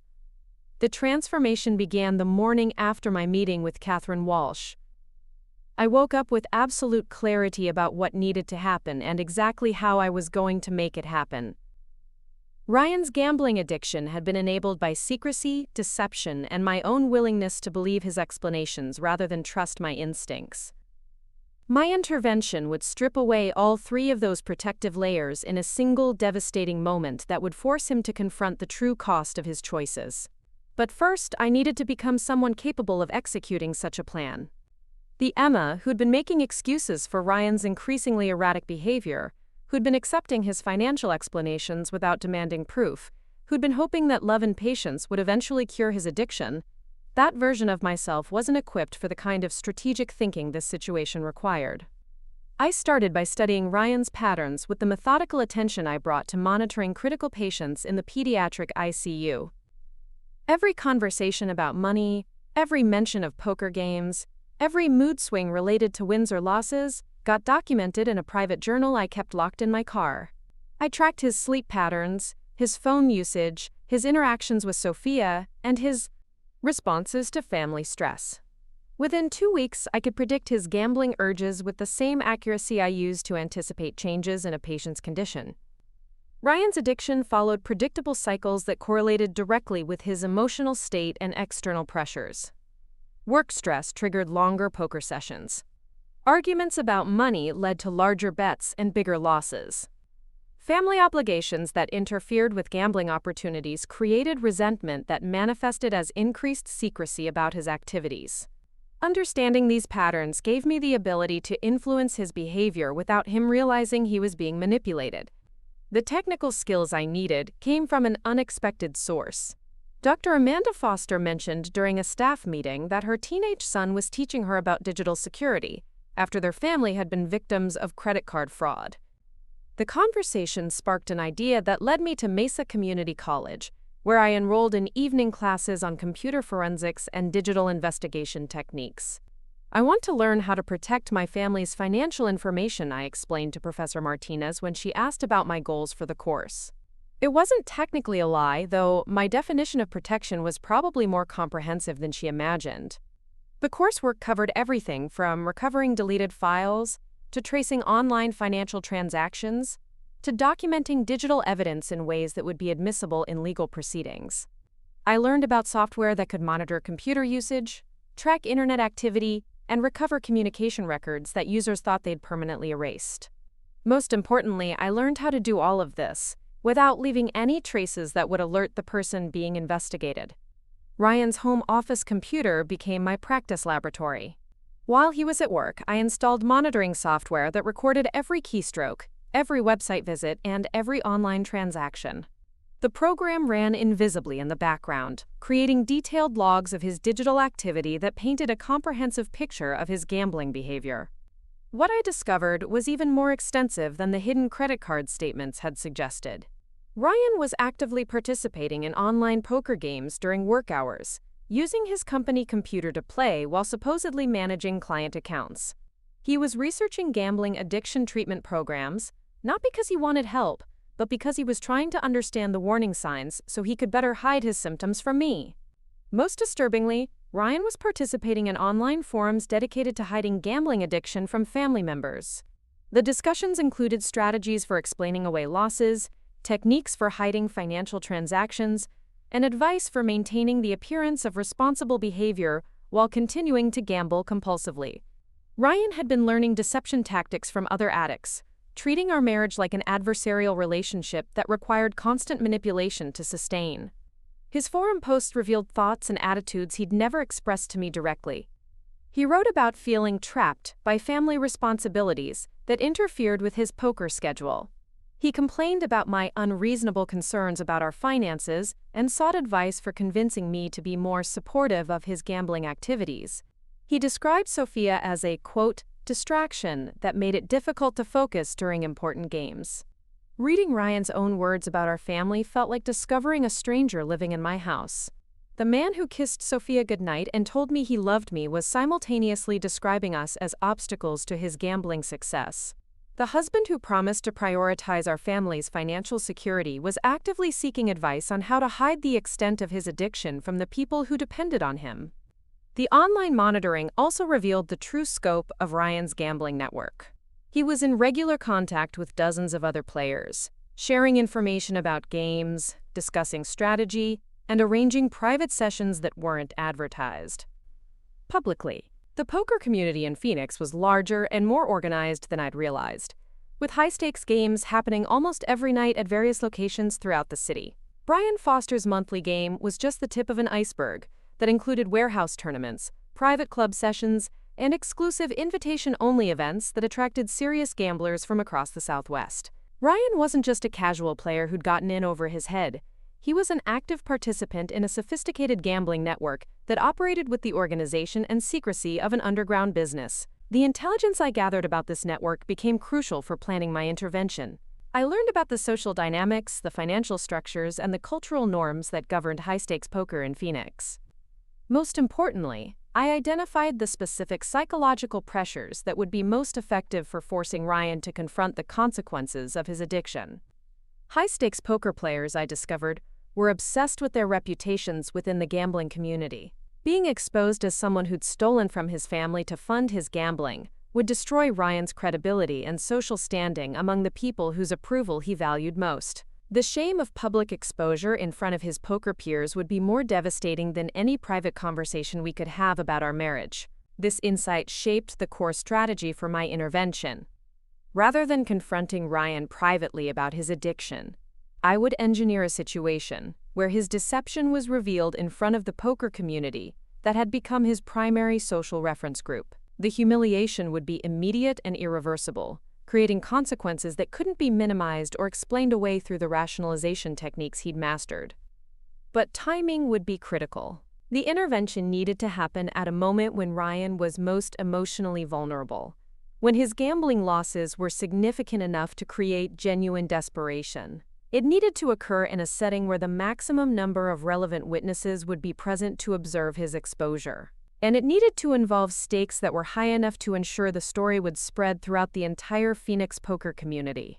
Brian Foster's monthly game provided the perfect opportunity, but only if I could engineer Ryan's participation in a way that would create the exact circumstances I needed. This required understanding not just Ryan's gambling patterns, but the specific psychological triggers that would drive him to make the kind of desperate decisions that would enable my intervention. I spent 3 weeks studying gambling addiction psychology, reading research papers about the cognitive distortions that enable compulsive behavior. Gamblers, I learned, were particularly vulnerable to what researchers called chasing losses, the belief that continued gambling would eventually recover previous losses and restore financial equilibrium. This fantasy became more powerful as losses accumulated, creating a downward spiral where larger bets seemed like logical responses to mounting debt. Ryan's hidden records showed that he was already deep into this psychological trap. His spreadsheets included elaborate calculations about how much he needed to win to break even, and detailed plans for recovering specific amounts through strategic play. He'd convinced himself that gambling wasn't destroying our finances. It was the solution to the financial problems that gambling had created. Understanding this mindset allowed me to predict how Ryan would respond to specific financial pressures. If I could create a situation where he felt desperate to recover a large loss quickly, he would be psychologically primed to take risks that his rational mind would normally reject. The key was engineering that desperation at exactly the moment when Brian Foster's game provided an opportunity for catastrophic decision-making. The plan I developed required precise timing and careful manipulation of Ryan's emotional state. First, I needed to ensure that he would attend Brian Foster's game with a significant amount of money, enough to create meaningful stakes for the intervention I was planning. Second, I needed to arrange for specific witnesses to be present, people whose opinions would matter to Ryan and whose presence would maximize the social consequences of his exposure. Most importantly, I needed to gather irrefutable evidence of Ryan's deception in a format that would be immediately comprehensible to everyone present. The financial documents I'd discovered were damning, but they required explanation and context to understand their significance. I needed evidence that would tell the story of Ryan's addiction clearly and dramatically, creating an emotional impact that would be impossible to dismiss or rationalize. The solution came to me during a particularly difficult shift in the pediatric ICU. While I was documenting a case where a child's condition had deteriorated due to parental neglect. Medical documentation, I realized, was designed to tell complex stories through simple, factual presentation. The most effective medical records weren't complicated analyses. They were clear timelines that showed cause and effect relationships in ways that any reader could understand. I could apply the same principles to documenting Ryan's gambling addiction. Rather than presenting complex financial spreadsheets, I could create a simple timeline that showed how his gambling had systematically destroyed our family's security. Rather than explaining the psychology of addiction, I could demonstrate its impact through specific examples that would be immediately recognizable to anyone with basic human empathy. The timeline I constructed covered 18 months of Ryan's gambling activities, correlated with major family events and financial milestones. December 23rd. Ryan withdraws $3,500 for poker, while Emma wraps Christmas presents for Sophia's first Christmas. March 15th. Ryan misses Sophia's first birthday party to attend Brian Foster's game, loses $4,000 of her college fund. April 2nd. Ryan borrows $2,000 from his supervisor while telling Emma they can't afford new tires for the car.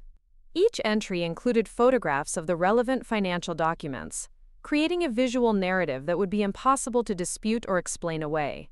The timeline showed not just the amounts Ryan had lost, but the specific family moments and financial needs he'd sacrificed to fund his gambling addiction. It demonstrated the direct correlation between his poker activities and our family's deteriorating financial situation. But documentation alone wouldn't be sufficient for the kind of intervention I was planning.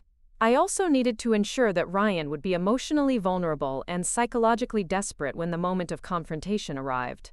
This required creating circumstances that would trigger his most destructive gambling impulses while providing him with the resources to act on them catastrophically. The strategy I developed was elegantly simple. On the day of Brian Foster's game, I would create a financial crisis that would make Ryan feel desperate to recover a large sum of money quickly. I would then provide him with access to exactly the kind of high-risk gambling opportunity that his addiction would compel him to pursue. Finally, I would ensure that his inevitable failure occurred in front of witnesses who would spread the story throughout the poker community.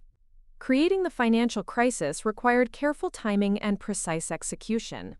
I arranged for several of Ryan's hidden creditors to demand payment simultaneously, creating the appearance of a sudden financial emergency that required immediate attention. I also arranged for our mortgage company to notify us about missed payments that would result in foreclosure proceedings if not addressed within 30 days. These weren't artificial crises, they were real consequences of Ryan's gambling that I'd been preventing through careful financial management and personal sacrifices. By allowing the natural consequences of his addiction to manifest simultaneously, I could create genuine urgency without manufacturing false emergencies. The psychological pressure this would create would be enormous. Ryan would face the immediate prospect of losing our house, while simultaneously dealing with collection agencies demanding payment on the secret debts he'd been hiding from me. His gambling addiction would interpret this crisis as a problem that could be solved through one successful poker session, especially if that session involved stakes large enough to address all of our financial problems at once. Brian Foster's monthly game typically involved buy-ins of $5,000 to $10,000, but the action could escalate significantly when players were pursuing large losses or trying to recover from financial emergencies. I'd learned from monitoring Ryan's online communications that the biggest pots of the evening often occurred when someone was playing scared money, gambling with funds they couldn't afford to lose. Ryan would arrive at Brian Foster's game under exactly those circumstances, carrying our remaining financial resources and feeling desperate enough to risk everything on a single night's play. His addiction would convince him that this was an opportunity to solve all our problems at once, that his poker skills and strategic knowledge would enable him to win back everything he'd lost and restore our family's financial security. The witnesses I arranged would ensure that Ryan's inevitable failure would have lasting consequences beyond our immediate family. I'd identified several key figures in the Phoenix poker community who would be attending Brian Foster's game. People whose opinions shaped the social dynamics of high-stakes gambling throughout the city. Their presence would guarantee that Ryan's exposure would spread quickly through the entire network of players he valued most. But the most important witness would be me. I would attend Brian Foster's game not as Ryan's supportive wife, but as the prosecutor presenting evidence of his crimes against our family. I would document his final gambling session in real time, creating a permanent record of the moment when his addiction destroyed the last remnants of our marriage. The technical preparations for this confrontation required skills I'd never imagined needing. I learned about hidden recording devices, discreet photography techniques, and methods for documenting events in hostile environments. I practiced presenting complex information clearly and persuasively, drawing on my medical training for staying calm under pressure while delivering devastating news. Most importantly, I prepared myself emotionally for what I was about to do. Destroying Ryan's poker reputation would end any possibility of reconciliation between us. Exposing his addiction publicly would humiliate him in ways that might never fully heal. Documenting his final gambling session would create evidence that would influence custody decisions and financial settlements for years to come. But Ryan had made his choice months earlier, when he'd decided that poker was more important than our family's security. He'd chosen his addiction over our marriage when he'd started hiding credit cards and lying about our finances. He'd chosen the poker community over his own daughter when he'd missed her first birthday party to chase gambling losses he'd never had any realistic chance of recovering. I wasn't destroying our marriage. I was documenting its destruction by someone who'd prioritized gambling over every commitment he'd made to me and Sophia. I wasn't ruining Ryan's reputation. I was revealing the truth about someone who'd been systematically stealing from his own family to fund his compulsive behavior. The final week before Brian Foster's game involved completing the logistical preparations that would enable my intervention to unfold exactly as planned. I arranged childcare for Sophia, ensuring she would be safely away from the emotional destruction that was about to engulf our family. I confirmed with Catherine Walsh that all the legal documents were ready for immediate filing, creating a clear path for protecting our remaining assets from Ryan's gambling debts. Most importantly, I prepared myself mentally for the conversation that would end our marriage.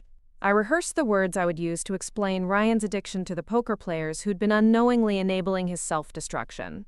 I practiced maintaining composure while presenting evidence that would be emotionally devastating for everyone present. I prepared for Ryan's responses, his denials, and his inevitable attempts to minimize the significance of what I was revealing. The woman who would walk into Brian Foster's game bore little resemblance to the supportive wife, who'd been making excuses for Ryan's gambling for months. I'd become someone capable of strategic thinking under pressure, someone who could manipulate social situations to achieve specific outcomes, someone who could document the destruction of her own marriage with clinical precision. Ryan's gambling addiction had forced me to develop skills I'd never wanted to possess. His deception had taught me to be suspicious and investigative in ways that felt foreign to my naturally trusting personality. His prioritization of poker over family had required me to become someone who could choose our daughter's welfare over my husband's psychological needs. The night before Brian Foster's game, I sat in Sophia's nursery while she slept, knowing that by the next evening her father would understand exactly what his gambling addiction had cost him. Not just money or financial security, but the trust and love of the family he'd claimed to be protecting through his poker activities. Ryan would learn that some losses couldn't be recovered through strategic play or improved decision-making. He would discover that certain choices created consequences that lasted longer than any poker session, that echoed through generations, that couldn't be undone through better bankroll management or more disciplined betting. Tomorrow night, Ryan would experience the kind of loss that gambling addiction literature described as necessary for genuine recovery, the complete destruction of the illusions that enabled compulsive behavior. He would lose not just money, but his reputation, his marriage, and his access to the daughter whose future he'd been gambling away. I would make sure he remembered that loss forever, because some lessons could only be learned through experiencing consequences that were as permanent as the damage addiction had caused to everyone who'd loved him. The Paradise Valley Country Club sat nestled against the McDowell Mountains, like a jewel designed to showcase wealth and exclusivity. Its perfectly manicured grounds and understated elegance attracted Phoenix's most affluent residents, people who valued privacy and discretion above flashy displays of prosperity. The club's private poker room operated in the same spirit, hosting games where serious money changed hands quietly, away from the scrutiny of casual observers or judgmental spouses. I arrived at 9:30 p.m., exactly 4 hours after Ryan had left our house carrying every liquid asset we had left in the world. $12,000 in cash, plus the title to his car and signed authorization to access our remaining joint accounts. He'd been euphoric when he left, convinced that tonight's game would finally turn around months of devastating losses. The financial crisis I'd engineered had created exactly the psychological desperation I'd been counting on. The valet who took my keys seemed surprised to see me. Women rarely attended these high-stakes sessions, and wives almost never appeared at games where their husbands were playing. I'd chosen my outfit carefully, a black dress that suggested mourning more than celebration, understated jewelry that wouldn't distract from the serious business I'd come to conduct. "I'm here for the Foster game," I told the hostess at the private dining room entrance. "Emma Martinez. My husband Ryan is playing tonight." Her expression shifted subtly, moving from professional courtesy to barely concealed sympathy. "Of course, Mrs. Martinez. The game is in the Camelback room. I should mention that family members usually wait in the lounge area rather than—" "I'll be joining the game directly," I interrupted, my voice carrying the quiet authority I'd learned in the pediatric ICU when dealing with difficult family situations. "There are some financial matters that need immediate attention." The Camelback room was smaller than I'd expected, designed to feel intimate, despite the enormous sums of money typically wagered within its walls. 9 men sat around a custom poker table that dominated the space, their faces illuminated by carefully positioned lighting that eliminated shadows while maintaining the room's sophisticated ambiance. The air was thick with concentration and expensive cologne, punctuated by the quiet sounds of chips clicking and cards shuffling. Ryan sat directly across from the entrance, his back to me as I entered the room. Even from behind, I could read the tension in his shoulders, the way he held his cards with slightly trembling hands. The stacks of chips in front of him were noticeably smaller than those of the other players, suggesting that his evening wasn't progressing as optimistically as he'd hoped when he left our house. Brian Foster sat at the head of the table like a king holding court. He was older than I'd expected, probably in his early 60s, with silver hair and the kind of calm confidence that came from decades of successful gambling. His chip stacks were the largest at the table, arranged with the precision of someone who treated poker as both art and science. The other players were a mix of types I'd learned to recognize through my research into Phoenix's poker community. There was Marcus Webb, a real estate developer who'd made his fortune during the housing boom and lost most of it in the recession. Daniel Kim, a successful surgeon who used poker as an outlet for the competitive drive that made him exceptional in the operating room. Tommy Rodriguez, who owned a chain of successful restaurants and played poker with the same aggressive style he brought to business negotiations. Each man represented a different pathway into high-stakes gambling, but they shared the common bond of having enough money to make Ryan's financial struggles seem insignificant.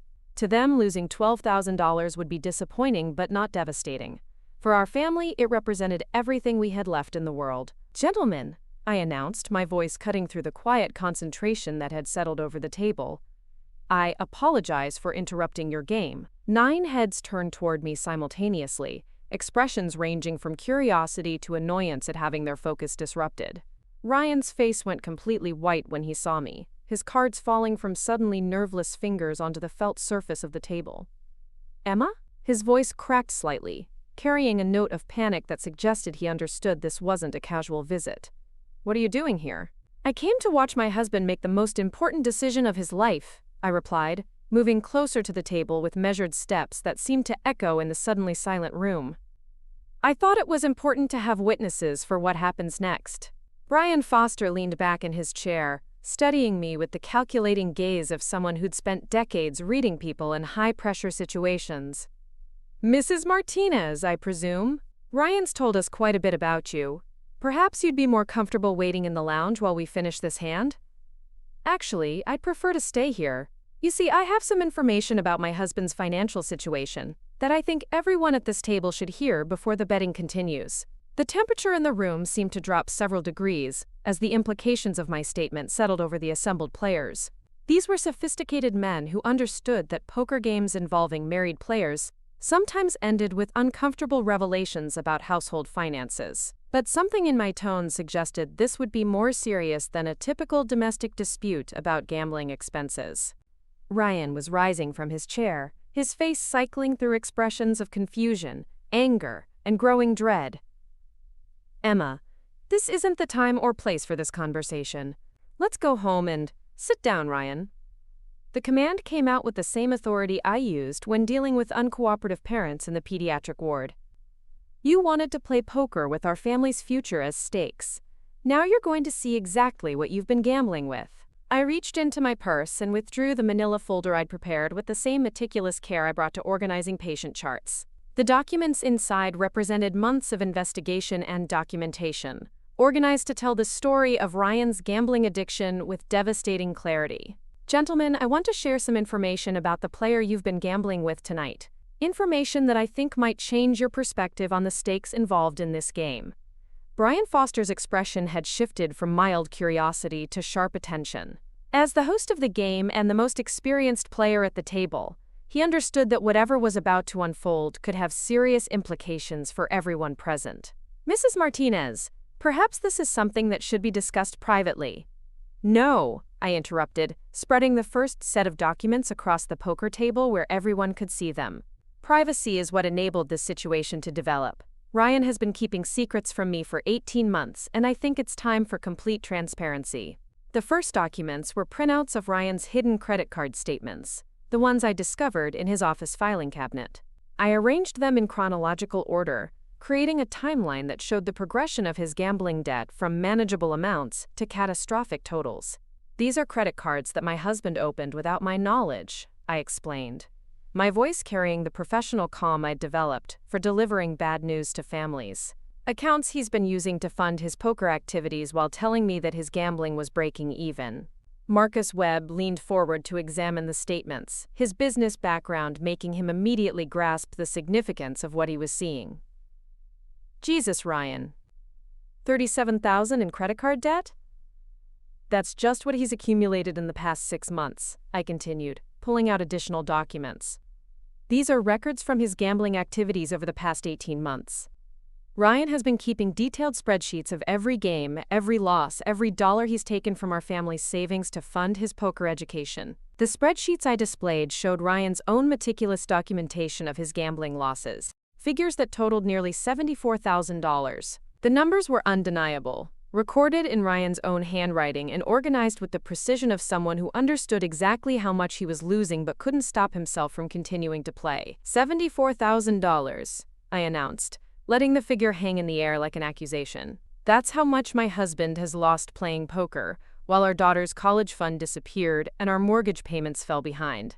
Daniel Kim, whose medical background gave him insight into addictive behaviors, was studying Ryan with the clinical detachment of someone making a diagnosis. "Ryan, is this accurate? Have you really lost that much money gambling?" Ryan's voice, when he finally managed to speak, was barely above a whisper. "Emma, please stop. You don't understand how this works. Those aren't just losses. They're investments in developing skill. I can win it back if what?"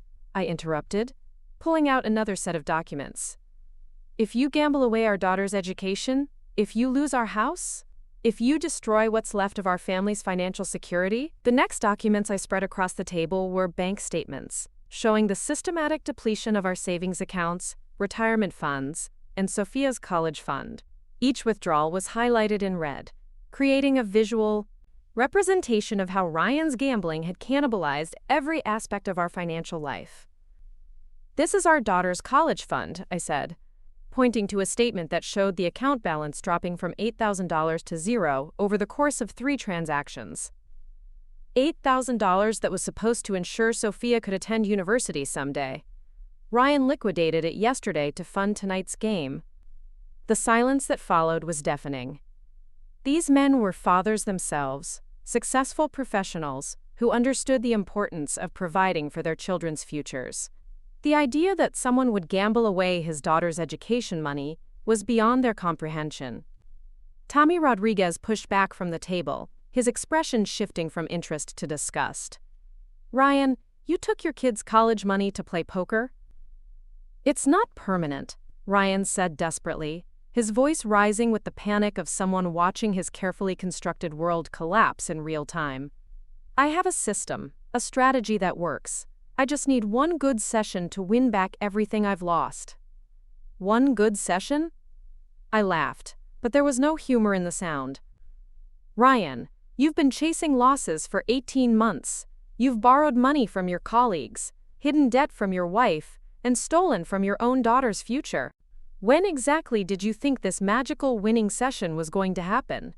I pulled out the final set of documents, the ones that would destroy whatever remained of Ryan's credibility with the poker community he valued more than his own family.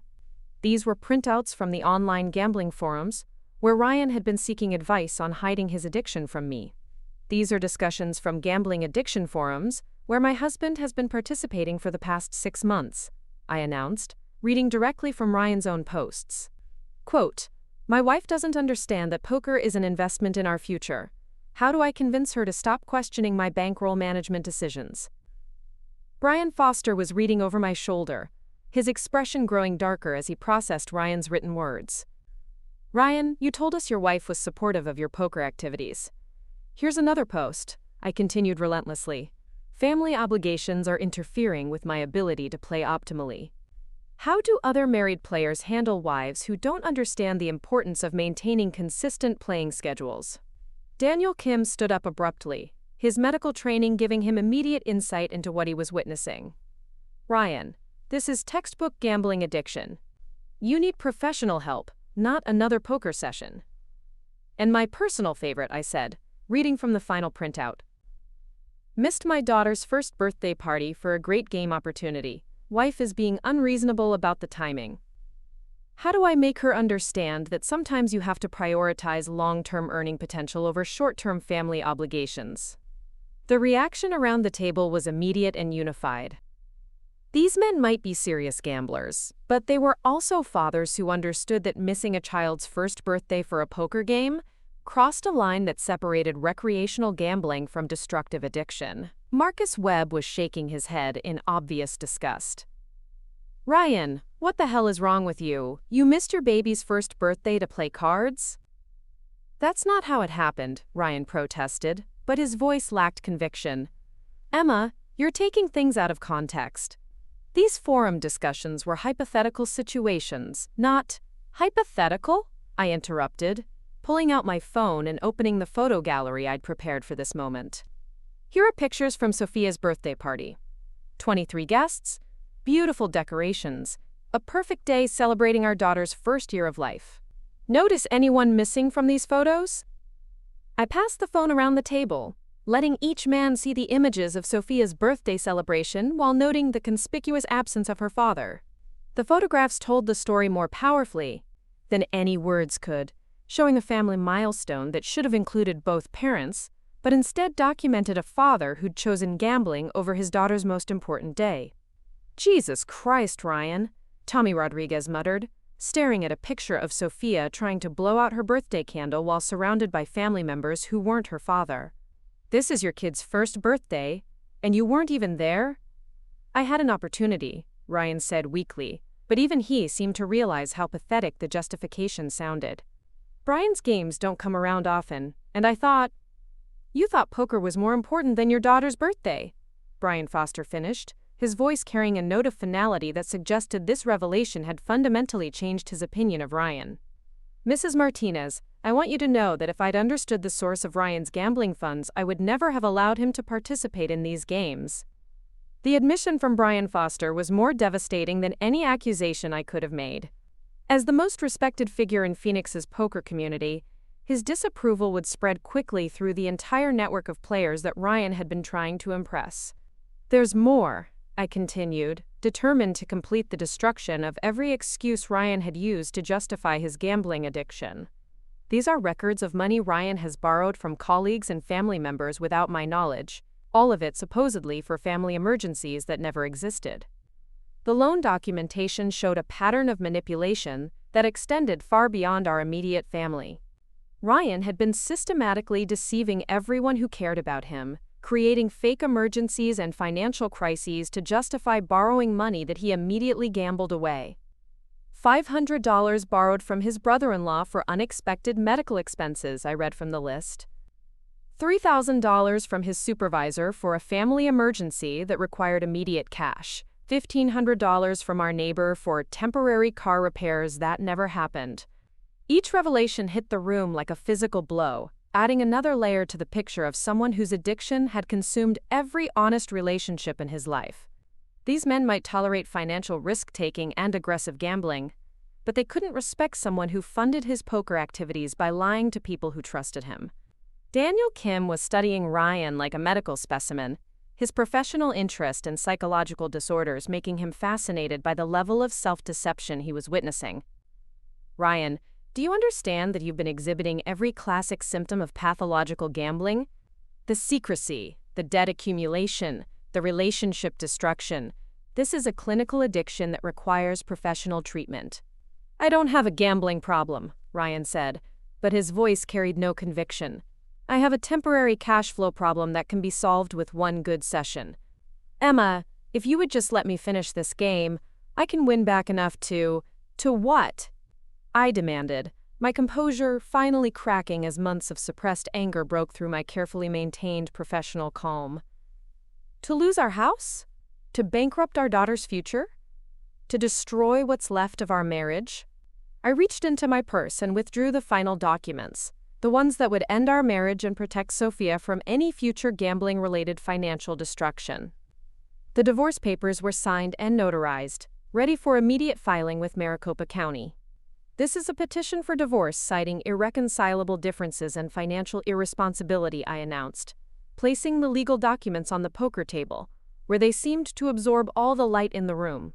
"I've also filed for emergency custody of our daughter and protection of our remaining assets from any future gambling debts." Ryan stared at the divorce papers as if they were written in a foreign language, his mind apparently unable to process that his gambling addiction had finally created consequences that couldn't be undone with a successful poker session. "Emma, you can't be serious. Over some gambling debts? We can work this out, go to counseling, develop a better budget." "Some gambling debts?" I repeated, my voice rising with 18 months of accumulated frustration and fear. "Ryan, you've stolen our daughter's college fund. You've borrowed money from everyone who trusts you. You've missed the most important milestones of our child's life to chase poker losses that you'll never recover." The room had fallen completely silent except for the sound of air conditioning and the distant murmur of conversation from other parts of the country club. 9 successful men sat around a poker table, witnessing the complete destruction of someone who'd been gradually revealing his character through months of increasingly desperate gambling behavior.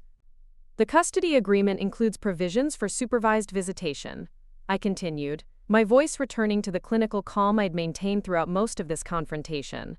You can see Sophia after you've completed a residential gambling addiction treatment program and demonstrated 6 months of financial sobriety. Brian Foster was gathering his chips with the methodical efficiency of someone who'd decided this game was over. Gentlemen, I think we should call it a night.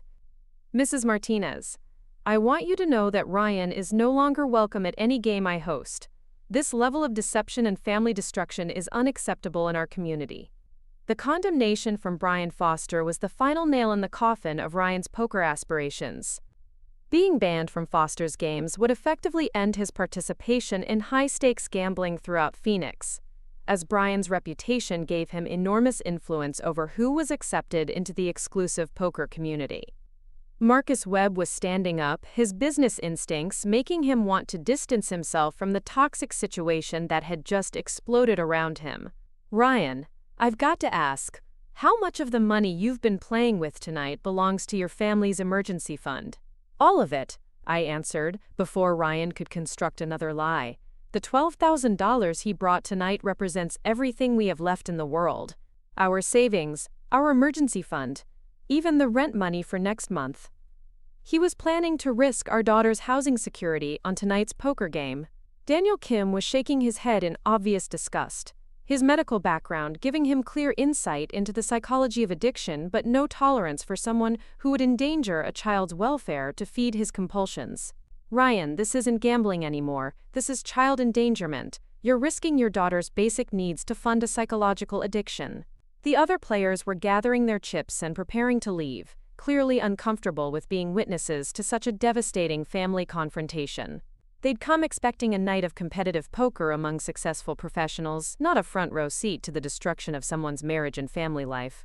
Wait, Ryan said desperately, his voice cracking with panic as he realized that his poker community was abandoning him along with his family. Don't end the game because of this. Emma's being dramatic about our financial situation. I can show you that. Ryan, stop! Brian Foster's voice carried the authority of someone who'd spent decades managing high-stakes gambling situations. Mrs. Martinez has presented documentation that shows a clear pattern of deception and financial irresponsibility. You've been lying to us about the source of your gambling funds and the impact of your losses on your family. Every dollar you've lost in these games was stolen from your wife and daughter, Tommy Rodriguez added, his own experience as a father making him particularly disgusted by Ryan's behavior. You've been gambling with money that should have been providing for your child's basic needs. I watched Ryan's face as the reality of his situation finally penetrated the psychological defenses he'd been using to justify his gambling addiction. The poker community he'd been trying to impress was rejecting him. The wife who'd been supporting him was leaving him. The daughter whose future he'd been gambling away would grow up knowing that her father had chosen cards over her welfare. Emma, please, he whispered, his voice carrying the desperation of someone who finally understood what he'd lost. I know I made mistakes, but I love you and Sophia. I can change. I can get help. I can stop gambling if that's what it takes to save our marriage. You should have thought about that before you missed our daughter's first birthday party, I replied, gathering the documents that had just destroyed his poker career and our marriage. You should have considered the consequences before you stole her college fund to chase losses you created through 18 months of compulsive gambling. The divorce papers sat on the poker table like a crime scene, surrounded by the evidence of financial deception and family destruction that had made them inevitable.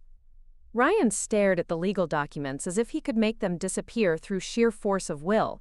But the reality of his situation was inescapable. The custody agreement is very specific, I continued, determined to ensure that Ryan understood exactly what his gambling addiction had cost him. You can see Sophia for 2 hours every other Saturday, supervised by a court-appointed social worker, after you've completed a 90-day residential treatment program for gambling addiction. 2 hours every other Saturday? Ryan repeated, the words seeming to hit him like physical blows. Emma, she's my daughter. You can't take her away from me over some money problems. Some money problems? I laughed, but the sound was sharp and bitter. Ryan, You gambled away $74,000 of our family's money. You borrowed thousands more from people who trusted you. You missed our daughter's most important milestones to chase poker losses that you'll never recover. Brian Foster was standing now, his body language making it clear that he considered this situation resolved and Ryan's poker career effectively terminated. Mrs. Martinez, I want you to know that I'll be communicating with other game hosts throughout the city. Ryan's deception about his financial situation makes him unsuitable for any serious poker game. The threat of being blacklisted from Phoenix's entire poker community was the final punishment that would ensure Ryan's gambling addiction couldn't continue destroying our family's financial security. Without access to high-stakes games, he would be forced to confront his addiction without the fantasy that one big win could solve all the problems his gambling had created. I stood up from the table, tucking the divorce papers and financial documentation back into my purse, with the same methodical care I brought to organizing patient charts at the hospital. The confrontation I'd been planning for weeks was complete, and the results had exceeded even my most optimistic expectations. Gentlemen, thank you for your time tonight, I said, addressing the assembled players with the professional courtesy I reserved for difficult family meetings at the hospital. I apologize for disrupting your game, but I felt it was important that you understand the true stakes involved in gambling with my husband. As I walked toward the door, I could hear Ryan calling my name with increasing desperation, his voice carrying the panic of someone who finally understood that his gambling addiction had created consequences that couldn't be undone through strategic play or improved decision-making. Emma, wait, we can work this out. I'll stop gambling completely. I'll get counseling. I'll do whatever it takes to save our marriage. I paused at the doorway and turned back to face the man I'd loved for 5 years. The father of my daughter, the person who'd chosen poker over our family's security so many times that I'd stopped counting the betrayals. Ryan, you had 18 months to make that choice, I said, my voice carrying the finality of someone who'd already mourned the death of her marriage. You had dozens of opportunities to prioritize our family over your gambling addiction. You chose poker instead, every single time. This is different, he pleaded, rising from his chair with the desperate energy of someone who'd finally realized what he'd lost. Now I understand what's at stake. Now I see what my gambling has cost us. I can change, Emma. I swear I can change.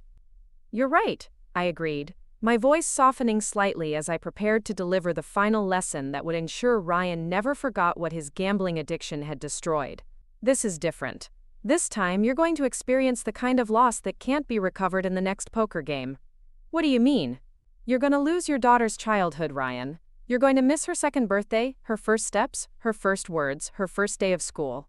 You're going to lose all the moments that make being a father worthwhile, and you'll never get any of them back.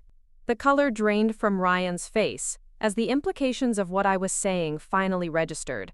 His gambling addiction hadn't just cost him money, it had cost him access to the daughter whose future he'd been systematically destroying through 18 months of compulsive gambling. Emma, please don't take Sophia away from me. She's the most important thing in my life. Then you should have acted like it, I replied, turning toward the door with the decisive movement of someone who'd completed a difficult but necessary task. You should have chosen her over poker. You should have protected her college fund, instead of gambling it away. You should have been at her birthday party instead of chasing losses at Brian Foster's game. As I walked through the Paradise Valley Country Club's elegant corridors toward the valet station, I felt something I hadn't experienced in months. Peace. Not happiness, exactly, but the deep calm that comes from knowing you've protected what matters most from someone who'd proven unable to prioritize family over addiction. The valet handed me my keys with the same professional courtesy he'd shown when I arrived, though his expression suggested he'd heard enough about the evening's events to understand that this hadn't been a typical poker night. Stories traveled quickly through the close-knit community of people who worked at venues that catered to high-stakes gambling. 6 months later, I received a letter from Ryan, postmarked from a gambling addiction treatment center in California. The facility specialized in helping compulsive gamblers rebuild their lives after losing everything to their addiction, and Ryan was participating in their most intensive 90-day residential program. Dear Emma, the letter began, I want you to know that I finally understand what my gambling addiction cost us. Not just the money, though losing $74,000 of our family's security was devastating enough. I understand now that I lost something far more valuable, the trust of the woman I love, and the right to be a father to our daughter. The letter continued for 3 pages, detailing Ryan's growing awareness of how completely his gambling addiction had consumed his ability to function as a husband and father. He wrote about group therapy sessions where he'd been forced to confront the reality of his behavior, individual counseling that had helped him understand the psychological mechanisms that had enabled his self-deception, and financial planning classes that had shown him the true cost of his gambling activities. I know that saying I'm sorry isn't enough, Ryan had written near the end of the letter. I know that promising to change doesn't undo the damage I've caused to our family. But I want you to know that I'm finally ready to do the work necessary to become the man Sophia deserves as a father. I read the letter twice and then filed it with our divorce paperwork, next to the custody agreement that governed Ryan's supervised visits with our daughter. Recovery from gambling addiction was a choice that Ryan would have to make every day for the rest of his life. And I hoped he would succeed. But I wouldn't be waiting to find out. Sophia and I had already learned to build happiness without him, to create security that didn't depend on someone else's ability to resist the temptation of chasing losses with money we couldn't afford to lose. A year after the confrontation at Paradise Valley Country Club, I married David Park, the pediatric surgeon who'd been quietly loving me and Sophia since Ryan's gambling addiction had made our marriage impossible to sustain. David chose family movie nights over poker games, chose playground visits over casino trips, chose being present for every milestone and celebration that mattered to our daughter. Sophia calls him Daddy now, and he's never missed a single important moment in her life. On her 2nd birthday, when she successfully blew out both candles on her butterfly-themed cake, I knew I'd made the right choice to protect her from someone who would have chosen cards over celebrating her achievements. Ryan visits twice a month now, supervised sessions, where he gets to spend time with the daughter he'd once risked losing for a poker game. He's been sober from gambling for 2 years, working as a counselor at the same treatment center, where he'd learned to recognize his addiction as a disease that required daily management. Each visit begins the same way, with Ryan telling Sophia how sorry he is for missing her first birthday party, how much he loves her, and how he'll never choose anything over being her father again.